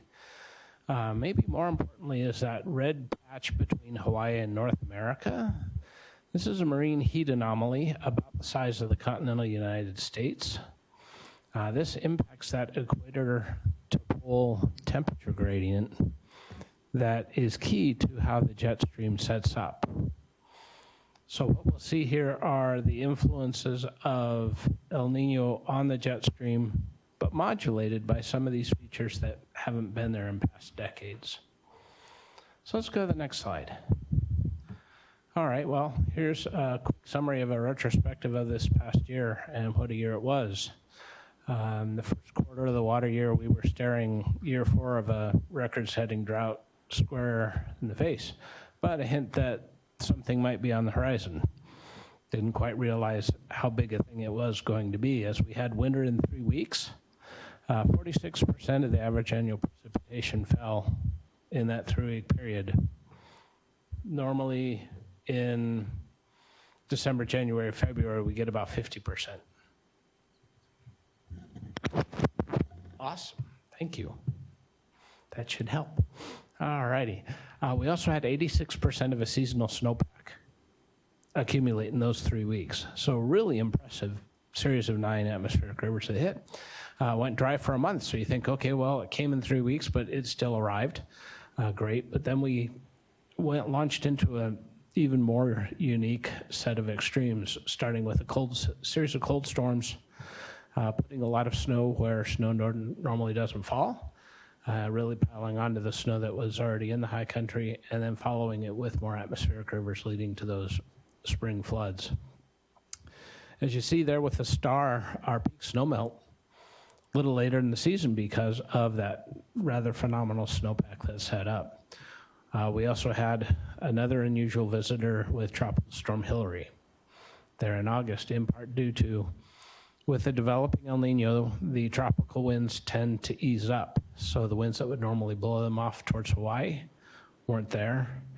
Also, an extremely large high pressure system in the southern plains causing heat extremes in Texas and Oklahoma provided a guide for that storm to make its way up towards California. So a pretty unique set of circumstances ending up there. In the end, we don't have the full water year stats yet. Those will be ready in about a week or so. But for the wet season, October through March, statewide, the 6th wettest at 153% of average. And for the San Joaquin Climate Division, so San Joaquin, Tulare Lake bed basins, 199% of average. So our wettest part of the state, a place that normally isn't. And only our 4th time since 1950 that we went over 200% of average in a snowpack. The last time we did it was 1983, so a good 40 years. Let's go to the next slide. All right, so trying to look at the water year, kind of broke it down into the pieces of how seasonally we kind of look at our water year with the fall here, beginning of the water year. We really look for that first rain of the season in the dry season. And on average, up near Crescent City, it starts around October 1. And sure enough, right at the end of September, is over this last weekend, we had a storm system move through there. It takes all the way to Halloween for that precip onset to get down to San Diego on average. So really, October is an interesting month of transition, and we really see that with the El Nino circulation, which is winds just zipping across the Pacific, pushing storms along, with then that high pressure system from summer wanting kind of one more round. So you see fluctuations, and we'll see that later this week with the heat returning. Soil moisture state this year is a far cry from what it's been in many of the years of the 21st century, as we've gone from really, really dry into one of the wetter years we've seen. So we're in good space there. Get to winter. As I said, half our annual precip usually shows up in these 90 days. Wet or dry, notable anomalies, they all have a chance of being there. Warming world really changes the dynamic and really plays with the rules of thumb that we've had, and I'll show that here in a minute. Spring, late season bailout, early shutoff, again, really depends on how the warm-up happens. And as that warm-up happens, that's when the precip shuts down. Also coincides with that landscape drying out and the ephemeral streams drying out. It also impacts that timing and magnitude of the peak snowpack. And there on through summer, how quickly things dry out, adding in tropical activity now as a new feature that we will probably experience episodically for a while.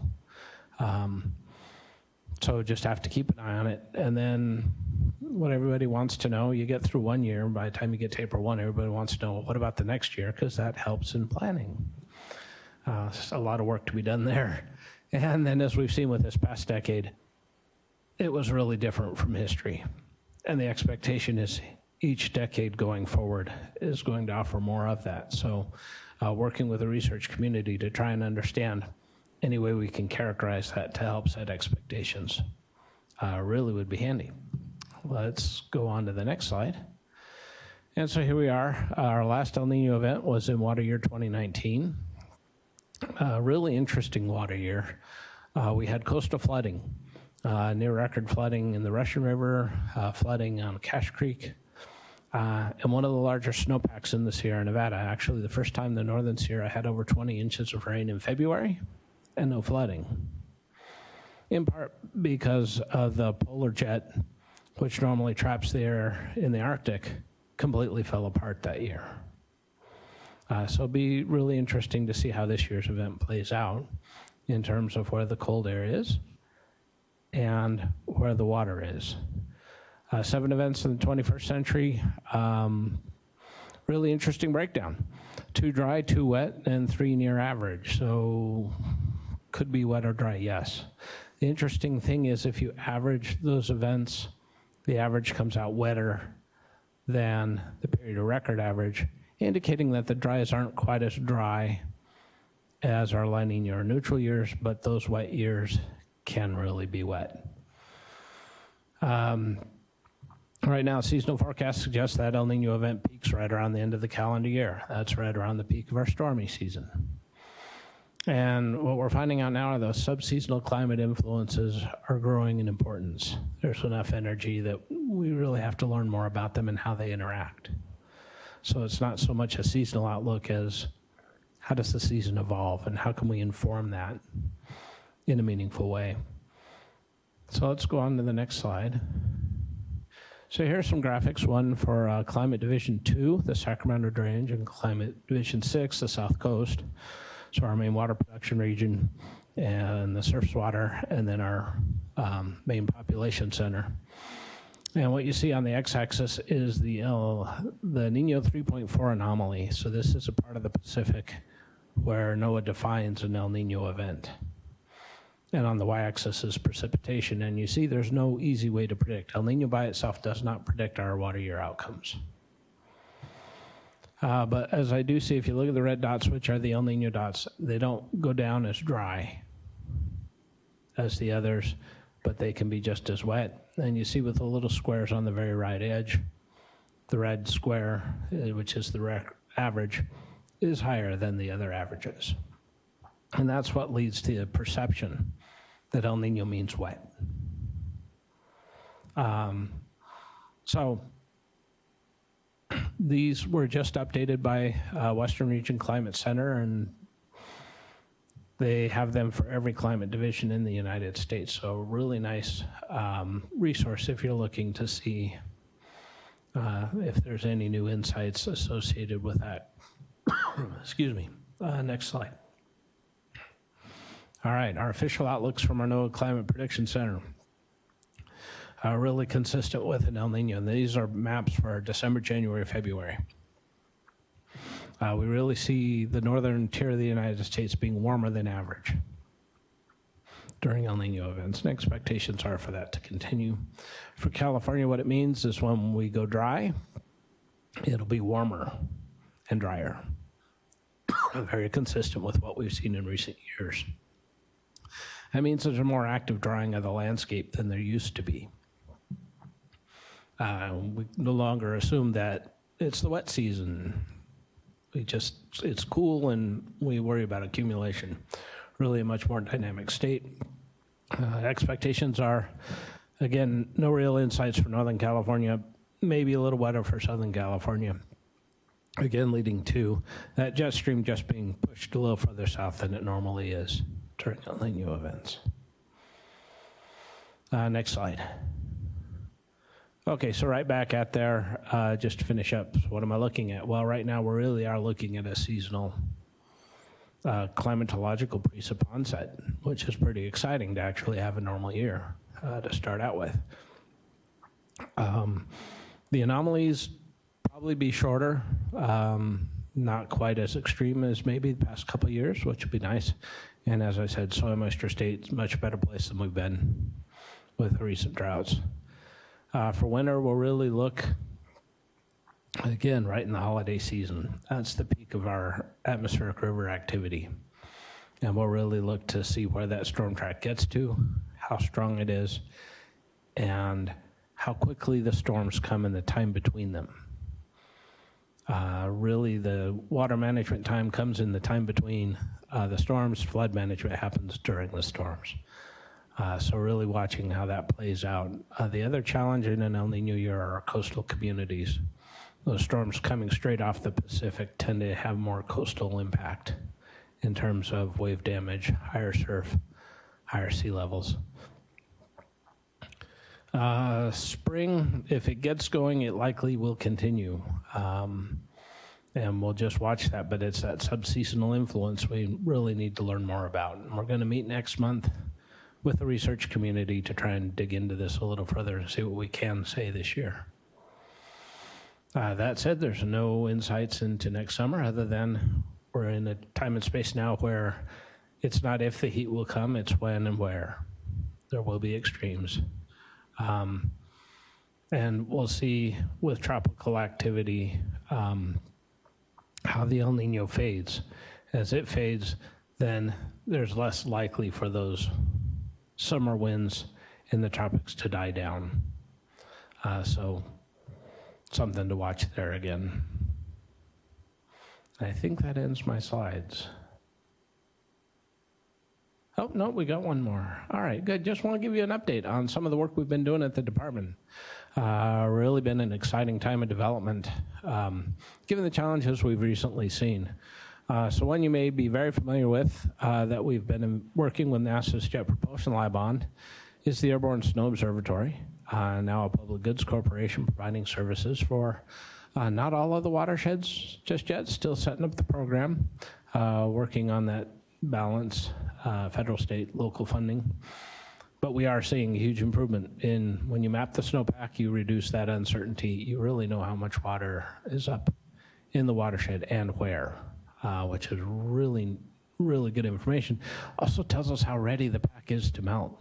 So there's a lot less uncertainty when that first warm-up happens, right? The fear of the great melt. Well, we had data this time that said, no, here's the part of the pack that's ready to melt. Here's the part of the pack that needs more energy. It's not going anywhere. So that was great information to have. That really helps them with the reservoir management. They have less uncertainty. It clarifies their decision space for their operations. And that's huge then in the managed system, maintaining flows at a space where you're not too high or too low. Working continuously, boy, this past year, and sure, talk about that, try and take advantage of a big water year and how to manage that, both surface and subsurface. And then the other one up there, wanted to mention out there, it's off their AR Recon. This is a research project we started with the Atmospheric River Research Fund and is now part of NOAA's winter operations. And NOAA is actually investing in new airplanes, which makes this a key part of decreasing the uncertainty in where the moisture is, which improves NOAA's ability to do better rainfall prediction, and that then benefits us all in the water management community. So really excited to see how that's evolved and come in such a positive space. All right, well, I think we've covered all of that. Happy to take any questions, and there's my email if you want to follow up at a later time. Huge thanks. I know there is so much going on, and it is an exciting time, to your point. Reflecting here on the last water year, it was one of having increased information and data, some luck with Mother Nature, but really seeing water managers across watersheds step up and have data-informed discussions around what are we seeing, what can we predict, and how do we continue to prepare. And now is the time to think about next summer, because the actions that we can take here in the next months, depending on how we're provided, resource or not by Mother Nature, has huge impacts on how we carry through those dry months and subsequent years. And so just thank you, because it has been exciting to see the amount of discussion and information and data that's being turned into information and good decision making amongst us. Quick question, and you touched on it when it came to the jet stream, and it's driving a lot of, especially the subseasonal variation that we have. And here, knowing that there's a lot of great and evolving science, but the strong links to an Arctic that is warming disproportionately faster than the rest of the planet, the jet stream that circles then that Arctic, and our dependency on what it does, and seeing that there are features like these omega loops that continue to happen, that we, the recent flooding in New York, our own droughts, the extreme weather we continue to see, seems to be driven by that. So are you just kind of wondering and question around what are you seeing in that space? How is, do you see a continued kind of growth in gelling? Because it's not lost on me how, whether it's the, El Nino, La Nina cycles, and, those kind of trends. And here in a future where the jet stream is no longer behaving like it used to in all those previous years, kind of feel, what is the state of better unpacking that or understanding it? Yeah, you bet. So we have the El Nino and La Nina and so oscillations that really set the stage for kind of the background state. And with La Nina, it tends to favor those omega kind of looping circulations, and El Nino really favors just a more west-east flow straight across. and kind of sped up. It's not the only player. As you mentioned, the Arctic is warming. We have that giant marine heat anomaly in the North Pacific. Those impact the equator to pole gradient, which is a key influencer of how those jet streams behave. So as we see that warming, as I said, our old rules of thumb don't quite hold, so we have to kind of learn how they're being modulated by the timing of the anomalies and by the timing of other subseasonal features. And so really working with the research community to understand, what do we know, what can we successfully predict kind of in that 1 month time zone. So it's no longer kind of how is the whole season going to go? What can we say about how the season is evolving, and get a little more sense of timing of when you switch, because we do see these pretty hard switches between wet and dry, and I think those will continue. Thank you. Yeah, it's driving these just extreme events amongst, it's like uncertainty. The only certainty amongst it is that they will be extreme events, and when they kind of punctuate or how they hit us at this point is still, I think, is why moving toward more real-time management.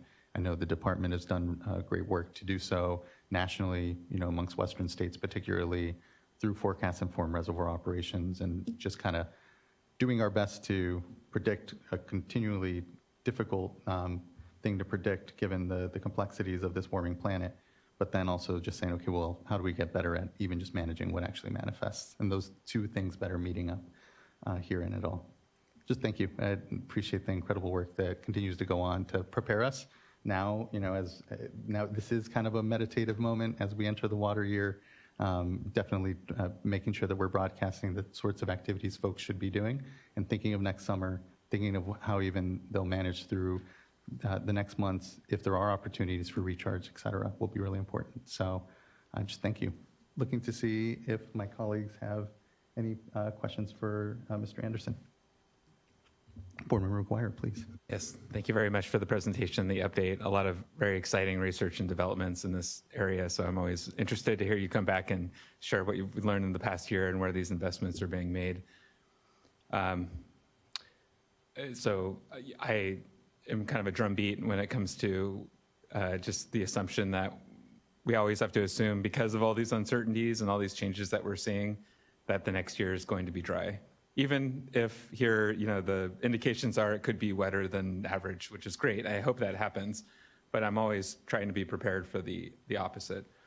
And so one of the questions I have, and it's completely understandable if you want to defer on this, is just whether or not you have a sense of kind of our most visible signal of how we're doing from a water supply perspective, which is our reservoirs, and how this is kind of the start of the water year, so it's kind of an opportune time to ask about maybe carryover storage and how things are looking. So I don't know if you have any insight on that from DWR's perspective, but I know in past droughts, that's something that's caught up to us quickly, that it looks like we have a decent amount of storage, but after a year or two of dry conditions, that can quickly be depleted. So just wondering if you had any thoughts on that. Sure.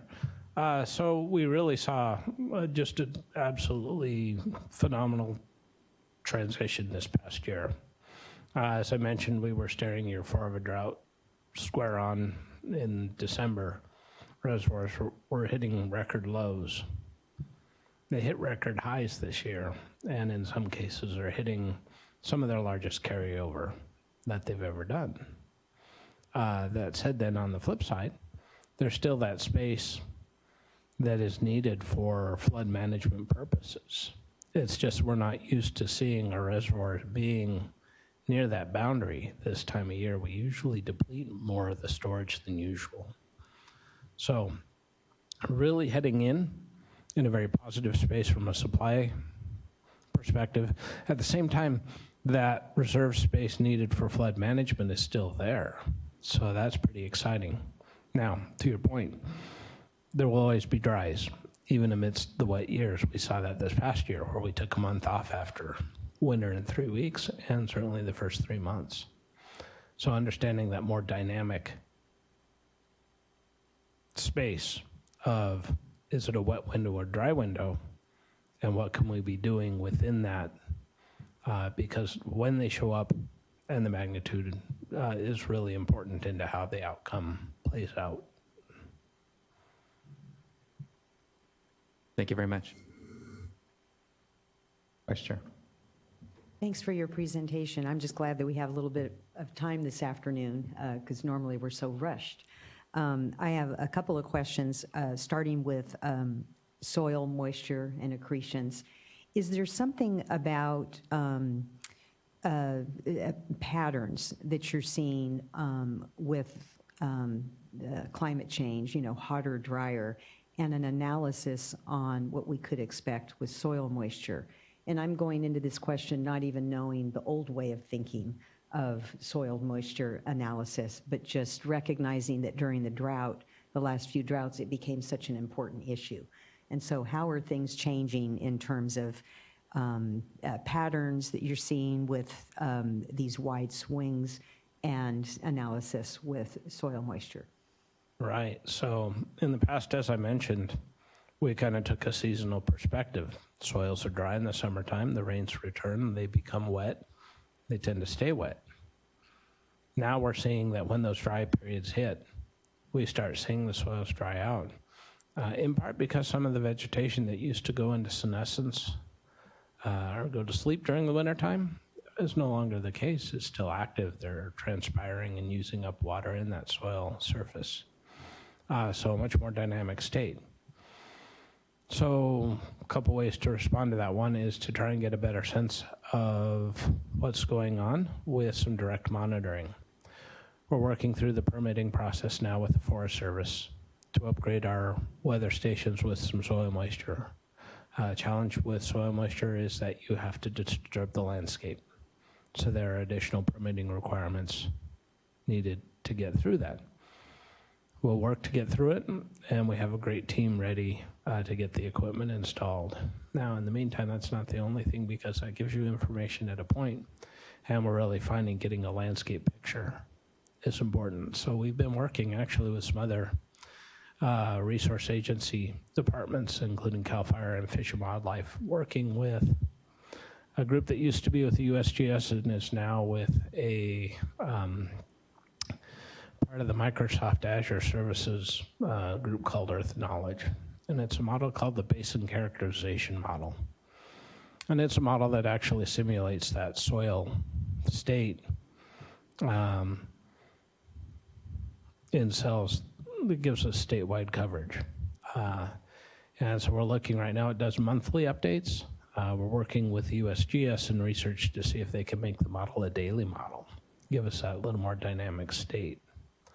But we're working with those other agencies to see how we can use that information from the model in describing how wet or dry the soils are, how that's influencing the vegetation, certainly impacting fire risk for CAL FIRE, impacting wildlife, patterns for fish and wildlife, and for water, understanding how ready the watershed is for runoff. So still work in development, kind of experimenting with this new platform for information delivery.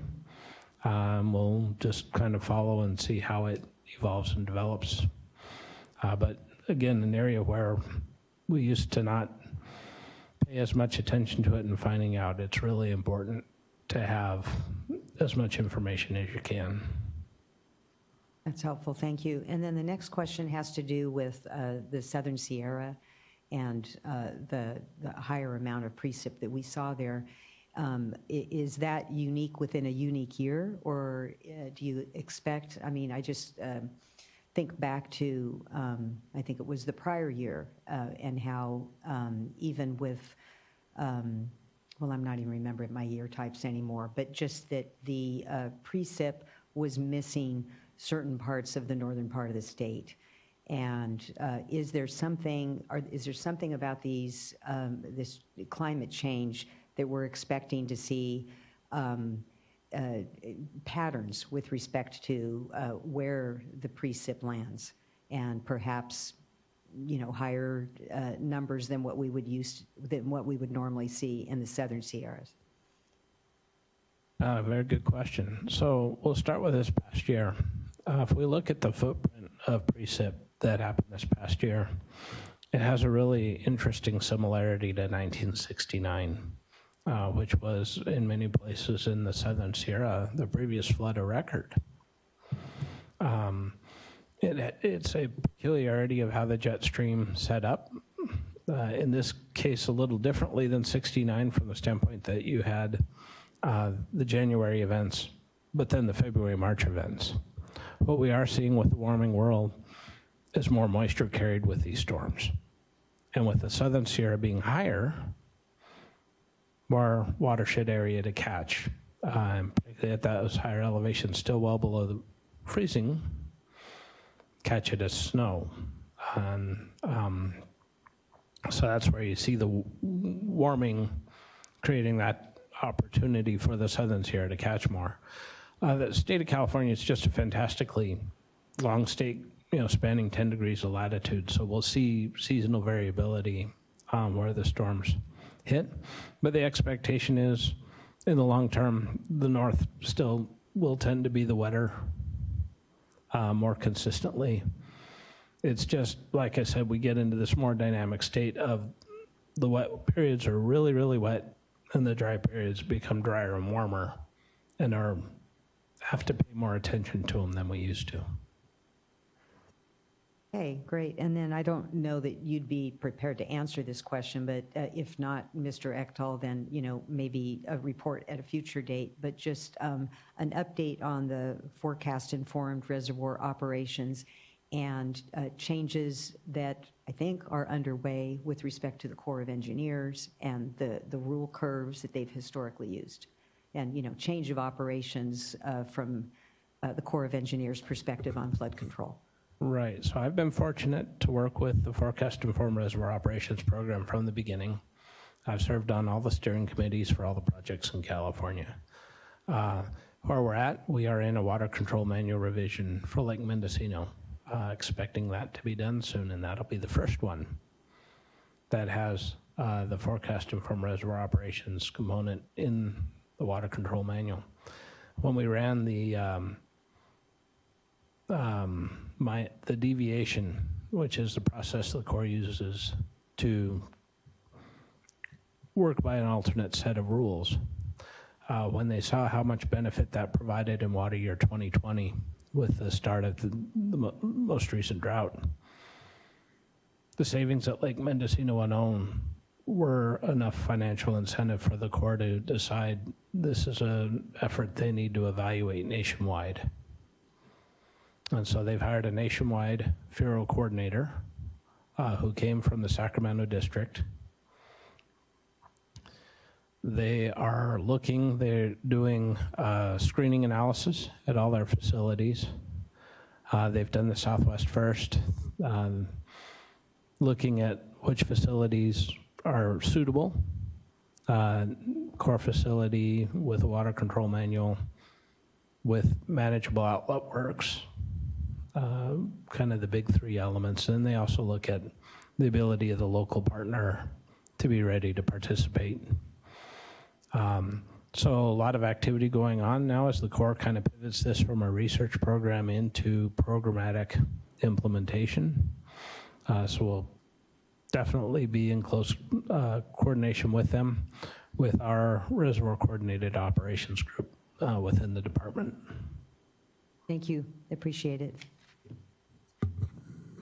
Thank you, Vice Chair. Looking to see if there's any further comment from the dais or questions, and seeing none. Thank you, Mr. Anderson.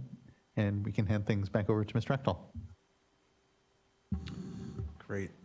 Thank you. Let's go to the next slide, and I'm going to take a little bit of a step back and go all the way back to October of 2022 and do a retrospective. And I'll just say up front, I have a lot of slides. I've promised to go through them quickly, and so I'm going to skim through a lot of them. A lot of them are pictures, so hopefully it all goes pretty fast. But I'm going to check my time and just make sure that I'm on the clock and keeping to schedule. So, it's helpful to start off with a reminder of where we were last year. And in the summer of 2022, we had readopted emergency regulations for 4 watersheds statewide: the Scott Shasta, Mill Deer, the broader Sacramento-San Joaquin Delta watershed and the Russian River based on continuing emergency drought conditions. And in October of 2022, if we go to the next slide, we were still very much in the grips of a significant and severe drought, largely focused still in kind of the southern San Joaquin / Tulare Lake Basin. It's the category D4, which is the most severe category of drought, but it extended statewide, and the entire state of California was still under some abnormally dry condition. Next slide. So if we look at what that meant for our reservoirs, it's hard to see, but the gist is basically the green line is historical average for that time of year. This is October of 2022. And you can see the blue lines indicating that most of the state's reservoirs were very significantly below this long-term average, which is kind of to be expected after 3 years of significant drought. Next slide. After 3 years of drought, we'd been working on the 4 watersheds, Scott, Shasta, the ones I just showed, but we had additional issues emerging. And so I'll touch on these in a couple of subsequent slides in more detail, but the Colorado River in the grips of a 20-year plus mega drought. And Lake Mead and Powell were reaching critically low conditions where the U.S. Bureau of Reclamation was concerned about power generation and long-term supply from both reservoirs. They had released a kind of potential lake management proposal in the fall of 2022, which basically hinted towards the need for potential cuts to very old and senior water rights in California and other parts of the Colorado River Basin. There was an effort to develop a kind of group collaborative approach to it, and that negotiation process between the 7 member states was well underway. Mono Lake elevation. In December of 2022, we had received a letter from the Mono Lake Committee requesting that the board take emergency actions. Again, I'll show some slides on this in a moment. And then Clear Lake Hitch in December of 2022, we were part of a broad Clear Lake Hitch summit where there were a number of tribes, Department of Water Resources, Fish and Wildlife Service, U.S. Fish and Wildlife Service, California Department of Fish and Wildlife, Fish and Game Commission. So it was a multi-agency commission where the tribes and others basically requested emergency actions to help preserve this native and endemic species. So the next couple of slides will show in pictures. Let's go to the next one. This is Lake Mead, and it is a picture from NASA showing 2000, 2021, and then 2022. And this is a site about 40 miles to the east of Las Vegas. And you can see in 2000, the Lake Mead was pretty full, right up kind of to the entire extent of the basin. By 2021, lake levels had dropped significantly, and in 2022, they were even worse. It is, again, indicating this 20-year plus long-term drying, heating trend, a mega drought for the kind of entire southwest of the United States. Next slide. This is an aerial picture of Mono Lake, and part of the Mono Lake Committee's letter to us in December of 2022 was to protect California gulls. And you can see on the air photo, there's a number of islands that are called out. When Mono Lake level drops too low, there's a land bridge that forms between the mainland and these islands. The islands are the nesting location for about 25% of the world's population of California gulls, and it's the largest breeding colony in California. They also, I think, use the Great Salt Lake, which at the time was also experiencing its own very significant drought and lake level issues. If you go to the next slide, you can see kind of a long-term trend from April 2012 to October of 2022, Mono Lake elevations. This is a slide from the California Department of Fish and Wildlife, a presentation that they gave at a workshop in February of 2023. You can see that red line indicates a level where there are concerns about predation, where coyotes essentially can make it from the mainland to these islands and they can decimate the nesting gull populations. And in the last drought of 14, 15, 16, you can see lake level got pretty low. There was evidence of predation on one of the islands at an elevation of about 6378. And so in October, December of 2022, you can see that lake level curve at the far end was pretty close to 6378. And at the time, there were very significant concerns that if we went into another year of drought, where lake level can drop by a foot and a half per year, it would kind of blow past that 6378 level, and we would be facing, again, issues where predators could reach some of the nesting gull islands. Next slide, please. And touching again on the Clear Lake Hitch, we've had a number of presentations before the board, but this effort really began in December of 2022, where after 3 years, stream flows in tributaries to Clear Lake had been very low. I'll show some pictures of that in a moment. This is a picture of the Clear Lake Hitch taken this year. It's an endemic minnow species, technically, even though it's much larger than what we typically perceive of as a minnow. And if we go to the next slide, historically, it used to run in the hundreds of thousands, if not millions. This is, I think, a picture from the late 1800s. In the last couple of years, the runs have been in the scope and scale of a couple hundred, subject to rescues. Some trawls in the lake itself have returned numbers in the single digits with no juveniles. So there are long-term concerns about whether or not the hitch is subject to extinction and ongoing risks to this species. So if we go to the next slide. That's kind of a prelude, up to December, still very much drought, but then as we've just heard, between about the end of December and January 22nd or so, a series of 9 atmospheric rivers hit California. February was a little bit more quiet, but then there were an additional series of storms in late February into March and April.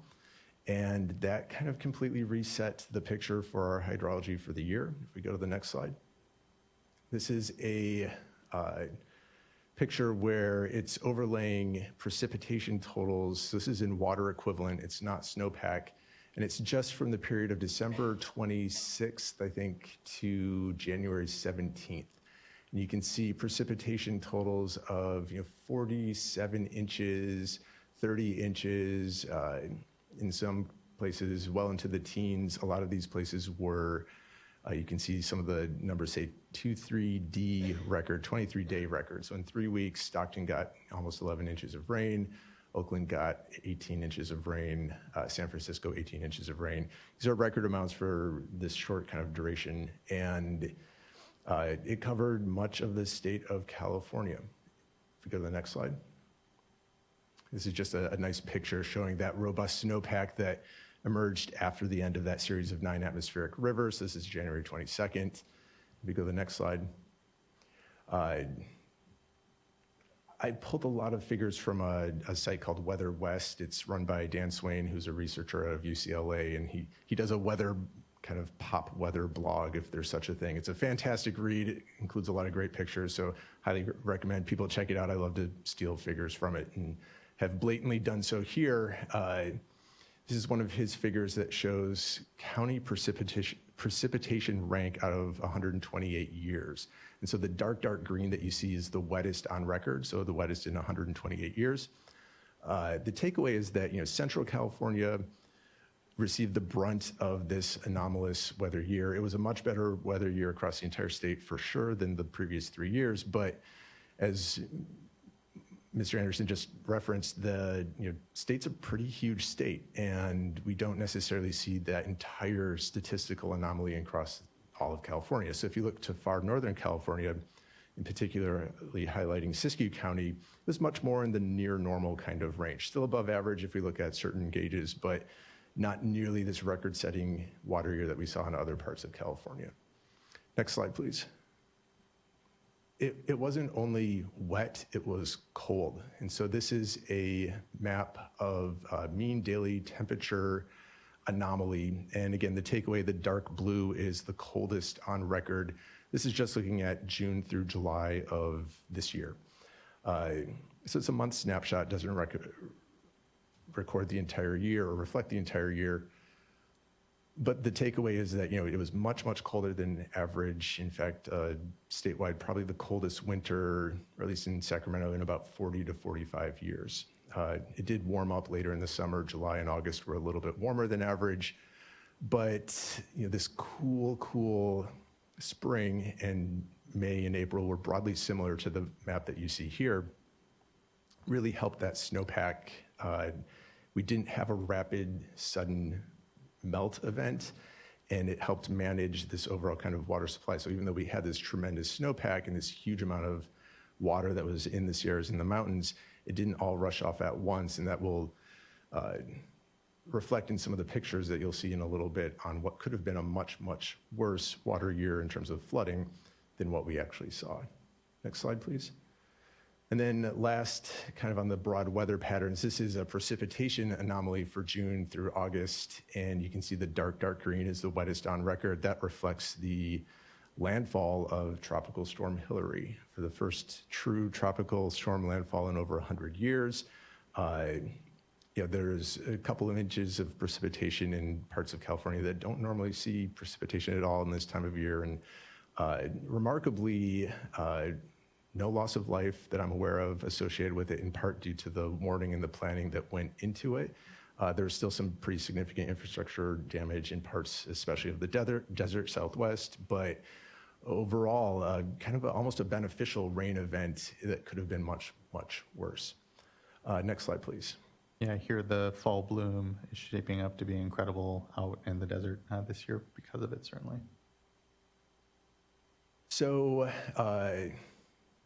what does that kind of characterize for how the division approaches its workload? Well, we're experiencing weather whiplash. We have a change from extreme drought to extreme flood, and really that occurred in a 3-week time period, right? End of December to middle of January, all of a sudden we go from 3 years of really significant drought, where we've been redirecting 80% of the division to work on drought response, to a scenario that was very different and kind of anticipating, would it be flood? Would it peter out like we saw at the previous water year, where we'd had a very wet December and then things shut off for 3 months and just kind of brought us right back into drought. And this is, again, a characterization of kind of where we think things are going to go into the future. So some watersheds were more affected than others. It's difficult to determine when conditions change in these transitional watersheds. Are we still in a drought? Are we transitioning to flood? How do we respond in terms of, say, curtailments and other drought response actions? It's a very difficult transition or threshold where there's no necessarily clear-cut switch that brings us from one category into the other. So as we kind of took the very wet conditions, and they did, in fact, keep going in March and April, and we ended up with this very wet water year, the emergency regulations that had been readopted in 2022, they did all expire as of August 1st, 2023. Although there are ongoing efforts in the Scott, Shasta, and in Clear Lake to adopt new emergency regulations to consider both emergency and long-term actions. The emergency regulation in the Scott and Shasta is more focused on flows. In the Clear Lake watershed, it's really focused on information orders and understanding well locations and water use in these watersheds. Next slide, please. So just some cool pictures, basically, to go through the next couple of slides. I'll go through quickly. This is a really fantastic slide that I blatantly stole from the department earlier this morning. December 21st, 2022 to June 12th. That's basically 6 months. And you have Oroville that basically was empty and is now almost completely full. Next slide. This is a picture of Lake Mendocino, July 2021. I'm standing at what would have been the shoreline if the lake were full, and you can see in the distance there's some blue that would have been the lake. Next slide, please. This is January 14th at the dam itself. You can see it's muddy and brown and completely full. Next slide, please.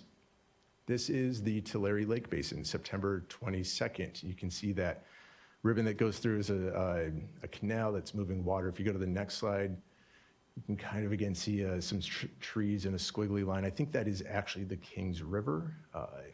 And if you go to the next slide, you see the reemergence of Tulare Lake. So this region is, it's not a terminal lake basin, but it's a nearly terminal lake basin where it does overspill into the San Joaquin when things get very, very full. Historically used to be the largest freshwater lake and ecosystem west of the Mississippi. And when we have very wet years, it does reemerge. And so you can see this large lake that formed here. Next slide, please. There's another picture. I believe that sign says Allensworth 2 miles. And the concern at the time if we remember back, it wasn't that long ago, there was concerns that the floods would have been much worse, but that very cool spring really prevented a flash runoff event. We didn't have a rain on snow event that led to some of the catastrophic flooding that we saw maybe in 1997 related to the previous El Nino conditions. Next slide, please. I always like showing this picture from 1862, inundation of the state capitol.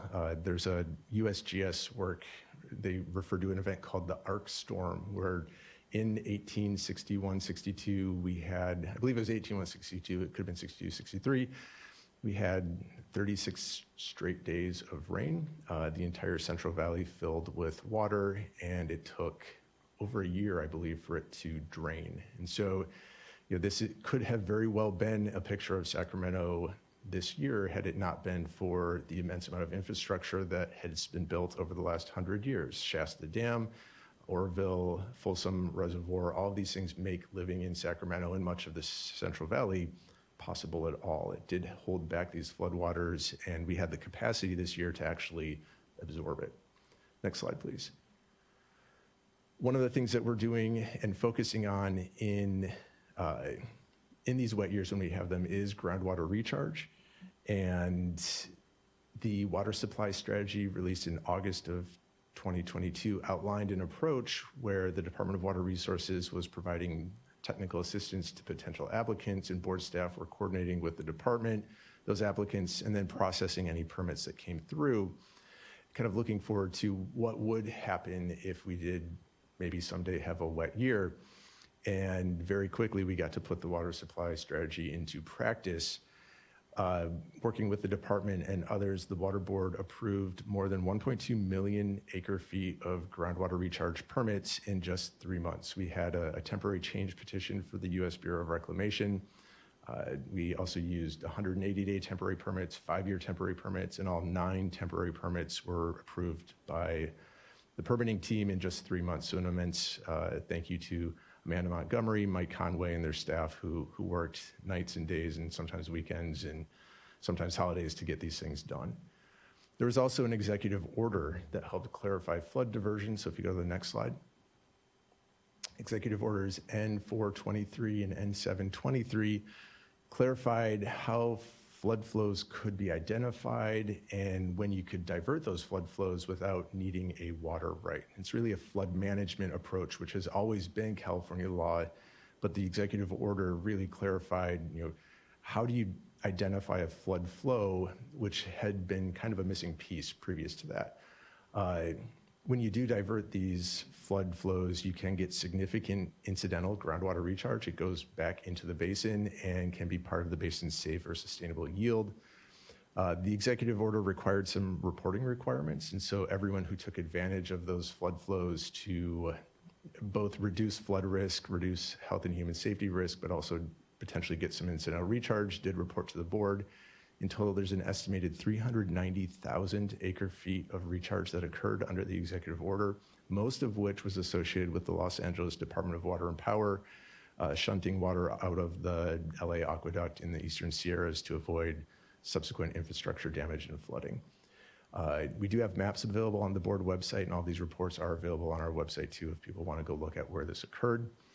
The executive orders were codified in SB 122, which was passed earlier this summer. There are some modifications to the executive order in that legislation, and there's a workshop coming up in 2 days held by the Department of Fish and Wildlife on some of the screen requirements that might go into future flood flow diversions. Next slide, please. So a couple more pictures. Adobe Creek, this was one of the Clear Lake tributaries. This is March 2022, so one of the really dry years. You can see that's just completely gravel. There's no water in there at all. We go to the next slide. That's Kelsey Creek, same time period, also completely dry. Go to the next slide. In February of 2023, that's Adobe Creek. You can see a lot of water running through it. And if you go to the next slide, in April, those dark objects there are in fact Clear Lake hitch migrating upstream. So we had a very tremendous return this year. I think this counts are still coming in, but maybe over 60,000 fish that did migrate upstream, which is a huge number of return. And optimistic that if stream flow is kept out, that the young could also return back out into the lake itself as well. Next slide. Mono Lake, you can see we were very close to that 63-78 threshold, but by April, things had already risen a little bit. We were at 6379.99. That 0.99 is important because there is a diversion threshold for LADWP if it gets above 6380. But by the end of the spring, they were already at about 6383, and I think right now things are at 6384. So depending on whether or not next year is wet or dry, you could see continued improvements at Mono Lake as well. So it's, again, a tremendous turnaround from where we were. Next slide, please. Scott and Shasta River, these ongoing watersheds where we are working on potential emergency regulations. We have a workshop coming up on Friday. It will be both in person and virtual, and if people are interested, please look at our website. You can still sign up and watch it live if you do plan to comment. I think we are looking for comments or to fill up a speaker card, although mostly it will focus on specific panel questions that we are asking of participants. So it might not include a super robust public comment component. That opportunity will come in the future. Scott flows as of yesterday were about 50 CFS at the Fort Jones gauge. You can see this is over the last year where we did have very significant spikes in stream flow. Next slide, please. And in the Shasta, we were at about 67 CFS as of yesterday. And you can see also, again, those significant spikes in stream flow related to the pretty significant precipitation events. Next slide, please. I did have a few more slides on enforcement. I'm looking at my clock. So far, I had 20 minutes. It's not too bad. I have slides for our kind of overall water rights enforcement, but then also cannabis enforcement. So the general enforcement team has been really prioritizing the watersheds with curtailments in place. So we have been focusing on the Sacramento, San Joaquin, Russian River, Scott, Shasta, and the workload there includes curtailment inspections, where we do go out and take a look at diverters that have received curtailment orders, and followed up with folks that had reporting requirements that maybe hadn't complied. And in the Sacramento, San Joaquin, over this just most recent water year, we had 104 notices of violations. An NOV or notice of violation, it sounds very scary, but in reality what it is, it's a warning letter. And it says, hey, we've noticed an issue and you have an opportunity to come back into compliance without any further incident, fine, or penalty. And what we've seen overwhelmingly is when we did send out the NOVs, people do come back into compliance. And so the 104 there in the Sacramento, San Joaquin were largely based around reporting issues. There were some enhanced reporting requirements as part of the curtailments. Most people came back into compliance. There were 2 penalties amounting to about $1,500 and were subsequently resolved. In the Russian River, we had 10 NOVs. All of them came back into compliance. In the Scott Shasta, a bit more robust enforcement effort. We had 4 NOVs, 43 failure to file issues where there was lack of kind of water right diversion reporting, and 6 information orders. Out of that, we had 2 final cease and desist orders and 5 final administrative civil liability penalties for drought and curtailment violations. The total fine and penalties there were about $27,000. Ask a quick question. On all of these, just curious about your work on auditing local cooperative solutions for compliance. And I know that's likely to come up when we get together on Friday for Scott and Shasta. Yeah, that will come up when we go through the Scott and Shasta requirements. The board itself did not do a lot of the auditing of the local cooperative solutions, but this California Department of Fish and Wildlife and I believe the Resource Conservation District did review the LCSs and the agreements and the requirements that were kind of put into it. My understanding is that overwhelmingly the participants in that LCS program were in compliance with what they had promised and reported to do. So there was very good compliance overall, and there's very good participation. So we think over 90 or maybe even 95% of all groundwater users in the Scott watershed in particular did participate as part of this local cooperative solution. Next slide, please. A few more highlights for the drought enforcement work. We do want to call out Lake County again because of our Clear Lake Hitch efforts. These are all enforcement actions that are in progress, so they may not wrap up this water year. They may extend across water years, as many enforcement actions do. SB 88 notices of violations. SB 88 is the metering and measurement reporting requirements that have been in place since at least 2018, adopted in 2016 and kind of grandfathered in over time. And we did have a number of non-reporters, and so 46 NOVs were issued there. We've identified potentially a number of unpermitted reservoirs and have sent out 61 notices of potential violation, just basically asking for more information. Failure to file, this is non-reporting of water rights diversions. We had 18 of those, and we have some additional things to report out in the Canvas slide, a couple more slides from now. SB 88 violations more broadly, we have included those in some targeted enforcement actions, particularly in those watersheds where I highlighted earlier, where we have these drought and kind of curtailment actions, but in part because we are in the process of rebuilding our data system to make it a little bit easier to report those SB 88 elements. We are really focusing and not doing statewide sweeps on SB 88 right now, although we do anticipate looking at that in the future when the new data system is up and fully functioning. And then statewide, we've also reinitiated our failure to file efforts. So we didn't do them last year in part because of the drought workload. We did them this year and have captured about 533 statewide, only looking at those that have reported 1,000 acre feet or more in terms of diversion. Next slide. Just a reminder that you can find all of these on the enforcement section's website. They have a very nice website where they've really gone through and focused on making the information accessible and findable. Next slide. And in terms of cannabis, really, cannabis is not necessarily strictly a drought response, but at the same time, it is. When we're in these very dry conditions, the cannabis enforcement team is really focused on eliminating illegal diversions and illegal cultivation. They did over 483 investigations. That's where they maybe did some desktop evaluations and reviewed some of the permitting or other history and information they could find.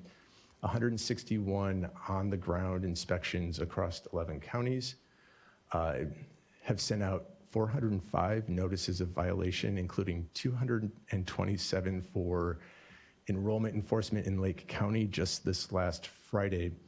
And I wanted to call that one out specifically because it does use a novel approach. We use task-based satellite imagery, where we had a contract with a satellite company that would take imagery. They took a couple of snapshots in, I believe it was April, July, and August of this year. And you could identify, did you actually have active cultivation on the ground in all 3 of these months? And where there was, and we could cross-reference with who has been permitted and who hasn't been, they've received one of these letters that basically noted you have to enroll in the program or cease cultivation. So this is a process underway. We'll see how it plays out, but kind of an exciting and new approach to how we can address issues for Clear Lake Hitch in general. We did have 10 final cease and desist order settlements and fines and penalties of over $153,000. Next slide. So summary, true weather whiplash, but I think highlighting that just because we're in a wet year now, drought has called a long tail. We're going to be working on drought issues, even though the drought may have stopped a year ago or even 2 years ago. And mega droughts can have short-term wet intervals. So if this is a broader, longer dry period, we may be right back into drought conditions very soon. And so that gets to the last bullet. Is this a new normal? We do have extreme dry events, intervals punctuated by extreme wet event intervals. That's kind of a projection of where climate change things will go. And we need to plan like this is the new normal. And so we're taking the steps to do so. Next slide, please. So I'll leave it with this. This is a forecast of December, January, February El Nino conditions. And as we heard, there's no guarantee that El Nino means a wet water year, but this is shaping up to be a very significant El Nino event, potentially the strongest in 20 or 30 years, and it will make for an interesting water year regardless. I think that's it. So with that, I'll stop. In a long string of interesting water years, I think we're guaranteed to have another one coming in for sure. Just thank you incredibly for the overview, the context, and here the reflection on an incredible amount of work. You know, this last water year, as you noted, was very much a rapid transition amongst what continues to be this back and forth. And I think that that's where, continuing to your point, driving on drought policies throughout all water year types, along with, you know, flood policies, if you will, the two extremes on those, we'll just need to continue to work and prepare for whatever it is that we encounter. On the water rights side, particularly, I have to thank the water right holders within the state and the watersheds in which we curtailed for the first time in history, as we did. And legal positions aside in the courts on, you know, how, you know, the validity of that work, because there are people that, you know, may not be necessarily in agreement. What I did see, and I think there's broad agreement, is just how much cooperation there was in all of the work, whether it's the Russian River watershed, whether it's the Bay Delta, Scott Shasta, the whole list. There's actually been, I think, a desire from water right holders to see the administration of water rights within the state and to know that they can exist within something that is fair, that is being applied, regrettably here, you know, for the first time, but that it can help build into the future. And so as we wound down this last year, that intense emergency work, I'm impressed, and I continue to see progress in continuing that work nonetheless. And we see that in our discussions in the Scott and Shasta, certainly, very specifically, or even on Clear Lake Hitch. But even in those other watersheds, what I hope is that we do get better, and we have to, at managing through these continued circumstances, which we just, you know, can't take for granted on any of it. And it is with that cooperation and trust that I have faith that we'll continue to do and excel well within this state and managing these challenging times. But it does have a long tail, and there's a lot of households still being provided whole water, and want to acknowledge the Division of Financial Assistance and certainly the Division of Drinking Water here amongst all of this, because it really did bring together water rights, drinking water, and financial assistance to, you know, up what was a response in, you know, the height of the 13, 14, 15 drought, that this state was caught flat-footed. And to the Vice Chair's earlier comments around the SAFER program, there's been a tremendous amount of progress in just these last, say, you know, 7, 8 years in the way we've responded. And we see that reflected in the last year. So I appreciate the overview and the opportunity here to have some reflection. Vice Chair. Well said. Again, I just want to chime in and say that it really is amazing. And I just think of the Beatles song, "We're getting better all the time." It really feels that way. And the sort of the demeanor of the stakeholders. We were all really frustrated in the drought in 2013, 14, and it was just like so shocking. As you say, just even trying to figure out our footing. And then we didn't have to go through that. We got better in this last round. And the exciting thing, too, is I think getting better, and this is my question, on water availability, water rights administration. I think there are a lot of tools out there that we're going to improve upon, groundwater recharge. And so just want to hear your comments on improvements in those 3 areas, because I know this last year a lot went on with groundwater recharge, a lot of improvements just within 1 year. And as you all were moving and adjusting and trying to work with the stakeholders within the bounds of the law and making adjustments where you could, which kudos to the really good work. But all throughout, there was that discussion space also about, you know, we want to hear from stakeholders, how could we improve it further? And this doesn't mean that, whatever fixes we implement now are to, stay in time. And this openness to continue to see where additional refinements could take place. And so want to know on recharge, and then also I think what goes into that also is improvements on water availability, both in periods of plenty and in periods of drought. Yeah, absolutely. To start with the groundwater recharge, going back to the water supply strategy and the technical assistance that the Department of Water Resources and CDFW were kind of directly involved in, I think was a huge assistance to us and the applicants in making the process just move more quickly and smoothly. Having somebody, another state agency to serve as a guide, for lack of a better term, did result in some faster approvals. There were some challenges that went with it too, as there always inevitably are, but once we went through the first one in particular, I think we're able to figure out how to kind of work collaboratively and address those in future permits. So looking forward and looking at that process continuing, I think will serve as just a helpful process going forward. One of the things that did allow us to move quickly on those 9 temporary permits that I highlighted earlier was just the water year itself. And the water availability question is a complicated one. It's helped when there's just so much water that the availability isn't quite as much of a challenge. That being said, your division staff have invested an incredible amount of time, energy, and effort into developing improved water availability approaches. The Bay Delta team in particular and their water unavailability tool has been kind of modified to serve as a water availability tool for future permits. And so both the Bay Delta team and the application team working collaboratively on that has been really an exciting kind of development and is already being used in other non-recharge type applications. Some of the smaller watersheds, some of the investments made by the legislature and the administration last year will help us do water availability more broadly. There were some investments to expand what we call the supply demand assessment project that was used in the Russian River to manage supply demand, and we'll be rolling that out into some other watersheds in the near future. The team is really spinning that up and getting the contracting in place, and so we can provide updates hopefully in the next couple months or years about where that's going.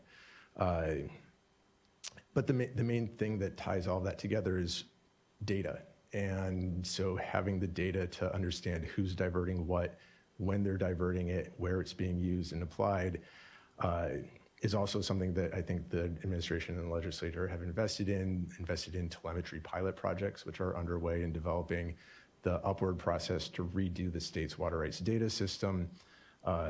So there's a lot of pieces in motion. They're not done yet. It's still going to be a couple of years yet before they're done, but it's very exciting to see the progress that's being made and the opportunities I think that are going to come out of it when things kind of all wrap up together down the road. Exciting time for sure. Any questions, comments from other board members? Okay. And I think we still have a couple more slides.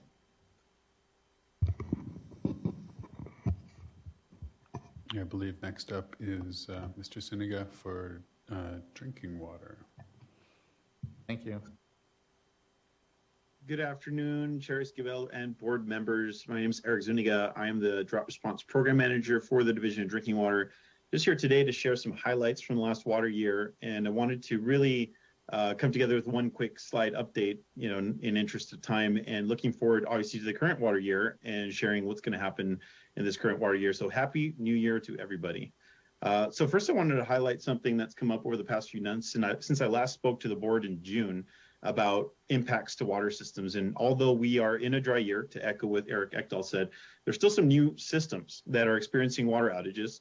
There are existing systems on a water outage that have still not yet recovered from previous dry years that continue to be tracked.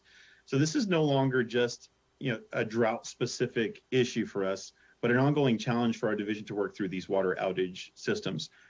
We are identifying long-term unsustainable water resources, both groundwater and now surface water, data that is identifying new water systems that previously had not let us know about certain situations are becoming aware to us that maybe have been going on for quite some time. And outages due to negligence or failure to maintain production equipment that could happen in a dry year, wet year, or any sort of year. So with the addition of our clearinghouse drought and conservation reporting statewide for our community water systems and our schools that are NTNC systems, we have become aware of systems that have just struggled for years. And it's a broad spectrum of water outages from one end, actual water outages, which are very few, thankfully, to intermittent water outages, to the utilization on the other end of hauled bottled water or contaminated water to avoid a water outage. And that's that spectrum that we're looking at. So the good news is that there aren't any folks really concerned that they'll be out of water in the next 90 days, which is a departure from recent highs in recent years. So we had about 16 water systems in the previous water year in 2022, and then 8 water systems in the current year for 2023, which was supposed to be a wet year. We're finishing our work project with CalData's Office of Data Innovation. They have a modern data science accelerator that we were granted the opportunity to work with them to create a new version of our machine learning artificial intelligence model. And we're exploring what that research is showing to better identify water outages and potential water outages for better resource planning in 2024. One of the things that it's highlighted is really the need for not just more data, but the need for better quality and refinement of the data that we are collecting to make sure that it's accurate so we can make really good decisions in future years. So that is as nearing completion as well for forecasting what resources might be needed for 2024, whatever happens, good or bad, in terms of our water supplies. So moving on to the drought and conservation reporting, we successfully completed a public workshop on July 13th, 2023, to about 470 live participants for public feedback, and we received about 342 questions and comments that we are working on getting into an FAQ document and putting that on our website. And we basically shared, collected feedback to, of the reason for the data being, to assist in emergency response for dry years, to establish baselines of how sources perform during wet years. So if we know how they're performing in wet years, we can understand how they are performing in dry years and how, what that difference really is. And to continue progress towards elimination of duplicative reporting across the state. So we still have about 287 water systems without account. So that is over 90% that have accounts. But these are mostly our smallest water systems under 200 service connections that are typically under LPA county jurisdiction as well. These are our smaller systems with obviously less resources and less ability to follow through with some of these actions. So of the feedback that we received, some of the bugs were repaired live and are live right now. Others are being addressed and tested before being released. So we're making sure that we don't, in fixing something or adding an enhancement, we don't break something else in the process. And then there's more other feedback that required a whole lot more work and more planning is still under discussion and implementation. So this is very much a live platform. We're actively working in it now. And there's more details to be released when we do our EAR input forum, which is scheduled for November 2nd, I believe. This is the second electronic annual report input forum where we're going to be talking about a lot of what the changes for the EAR are going to be next year and the changes in drought and conservation reporting and how they mesh together. And the last bullet I have here is really the focus as we've been nearing 12 months of complete data in the clearinghouse is starting to share some of this data both internally to ORPP and other folks that are starting to look at this data to other state agencies that are interested in this data and have been receiving some of this data maybe in the EAR before to improve the data quality and have error checking of the data we've received. So we've done a number of small efforts to correct just small portions of it that are important, and that's going to continue to be crucial as we get in this data to make sure the data we receive is high quality. And that's all I have. Thank you, Mr. Zuniga. I know it's been an incredible year for the Division of Drinking Water here as well. We again, bringing ourselves back a year ago, we're very much concerned around these continued vulnerabilities of the many, thousands of water systems within the state, but particularly those even in Southern California, that we're seeing these pressures on the Colorado, pressures certainly from the Bay Delta and other imported sources, or even mono for that reason, or for that matter, amongst it. And knowing that the mode was, how do we continue to prepare? How do we continue to have the information so as to be able to get to systems before the outage happens and ensure that we're working with the Department of Water Resources and our partners. So just thank you, because I know it did quickly switch here where we were needing to quickly get our drought and conservation reporting into a better space so that it could be more usable data. And then now, have less of that pressure of the immediate drought as we go to make sure that we've done that data work well, because that is the common theme here for sure through the water rights, Division of Drinking Water, and even DFA work is the data information to be able to respond and be able to do well amongst it. So just thanks. I know that it's a lot to try our best to pivot amongst all that. And here, less even a pivot because, as we know, it's just a matter of time before we're back into those drought conditions. So the work on the data systems, the work with the agencies is really appreciated, and appreciate those agencies that continue to work with us to refine and make sure that we got just right all of that data reporting work that we're looking to do. So thank you very much for that, and look to Board Member McGuire for comment. Yeah, thank you. I mean, this is good. There's a lot to take in, and some that I'll want to follow up with you on later, Mr. Zuniga, but I just wanted to emphasize that there's a data collection element to this, but there's also an empowerment of the water systems themselves to take meaningful action. So it does make me think about SB 552 and the drought planning elements of that, where we're asking, the legislature is asking small water systems to actually come up with water shortage plans to address their issues and look at building in resiliency measures. So it's having a second supply source, adding backup generators, common sense things, which, believe it or not, lots of these systems didn't have before, but now are hopefully starting to make some headway on. And I know we're funding some of those types of projects.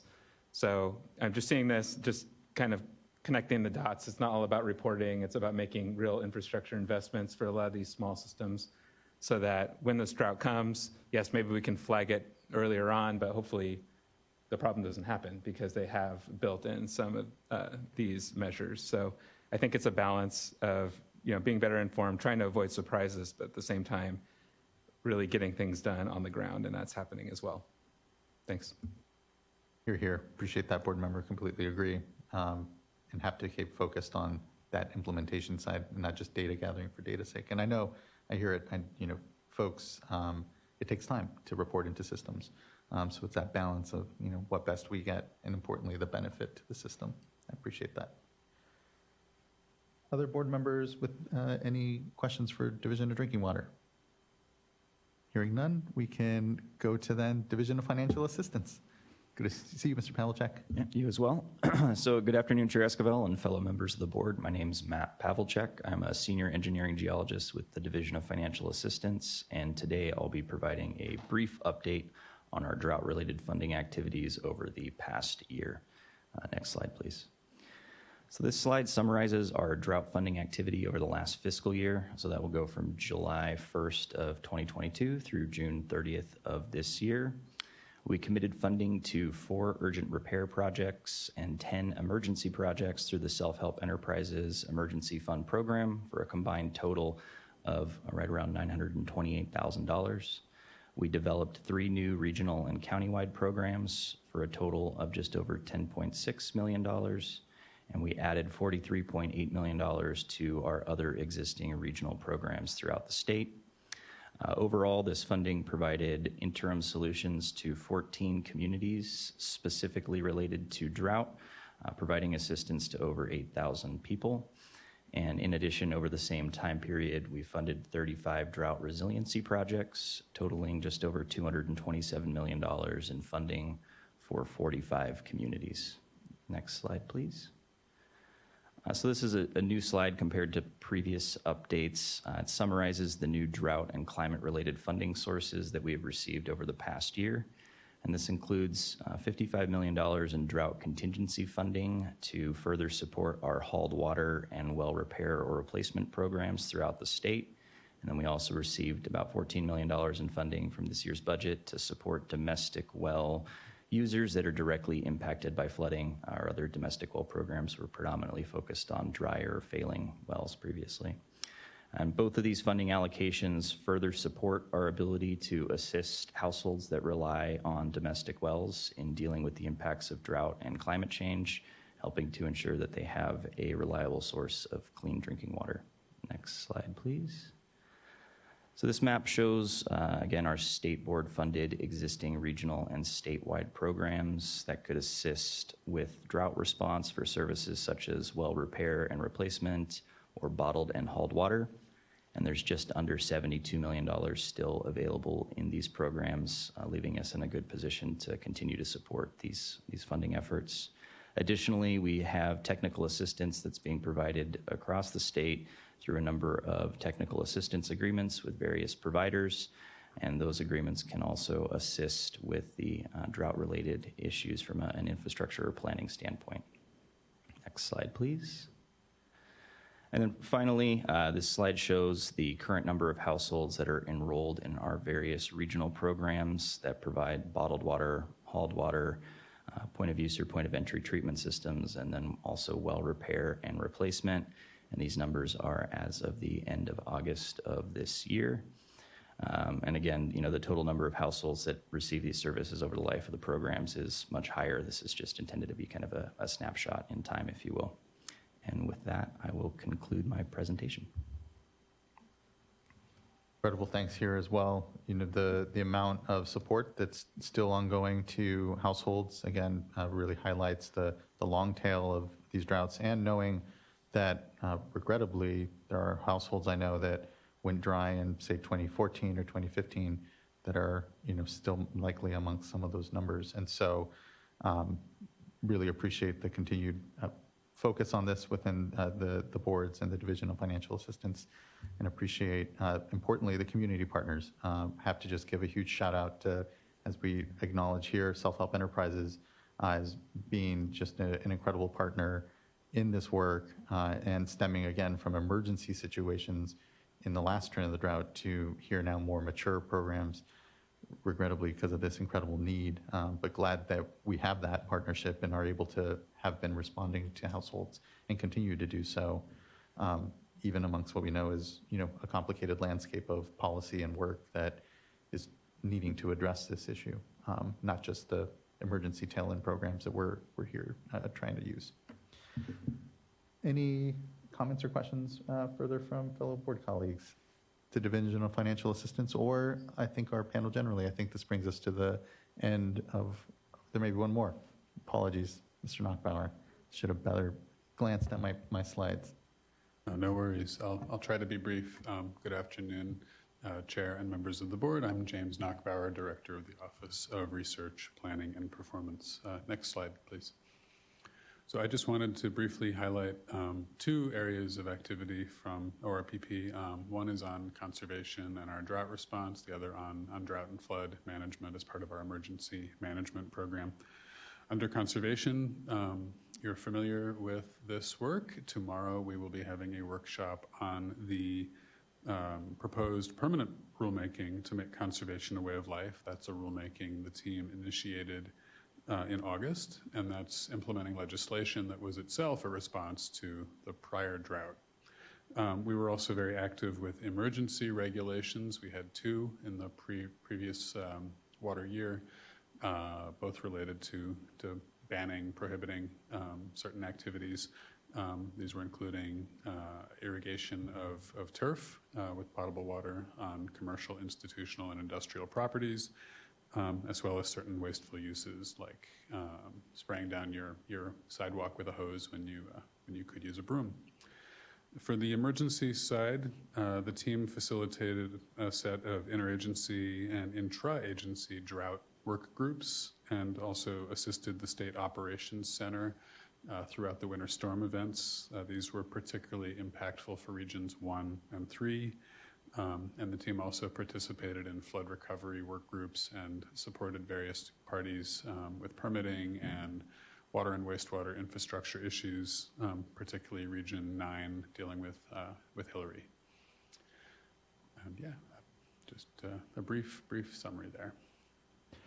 But critical summary. I mean, especially the emergency management program and team, I just have to acknowledge and give incredible thanks to here all amongst as well, because whether it was the droughts, whether it was flood response, whether it was a hurricane, whether it was an earthquake that kind of kicked off, I think, this year's emergency response season, if you will, early on, our folks have been really just standing up along with the regional boards and just really integrating well with Cal OES, with our partners at the Department of Water Resources and others to play our role, but certainly wrap our arms around these increasing emergencies that require us to, whether it's on the wildfire side or here we know drought, perform at our best and plug in with what is a comprehensive response truly between the federal, state, and local folks that are trying their best to respond to, again, multiple emergencies here at once. So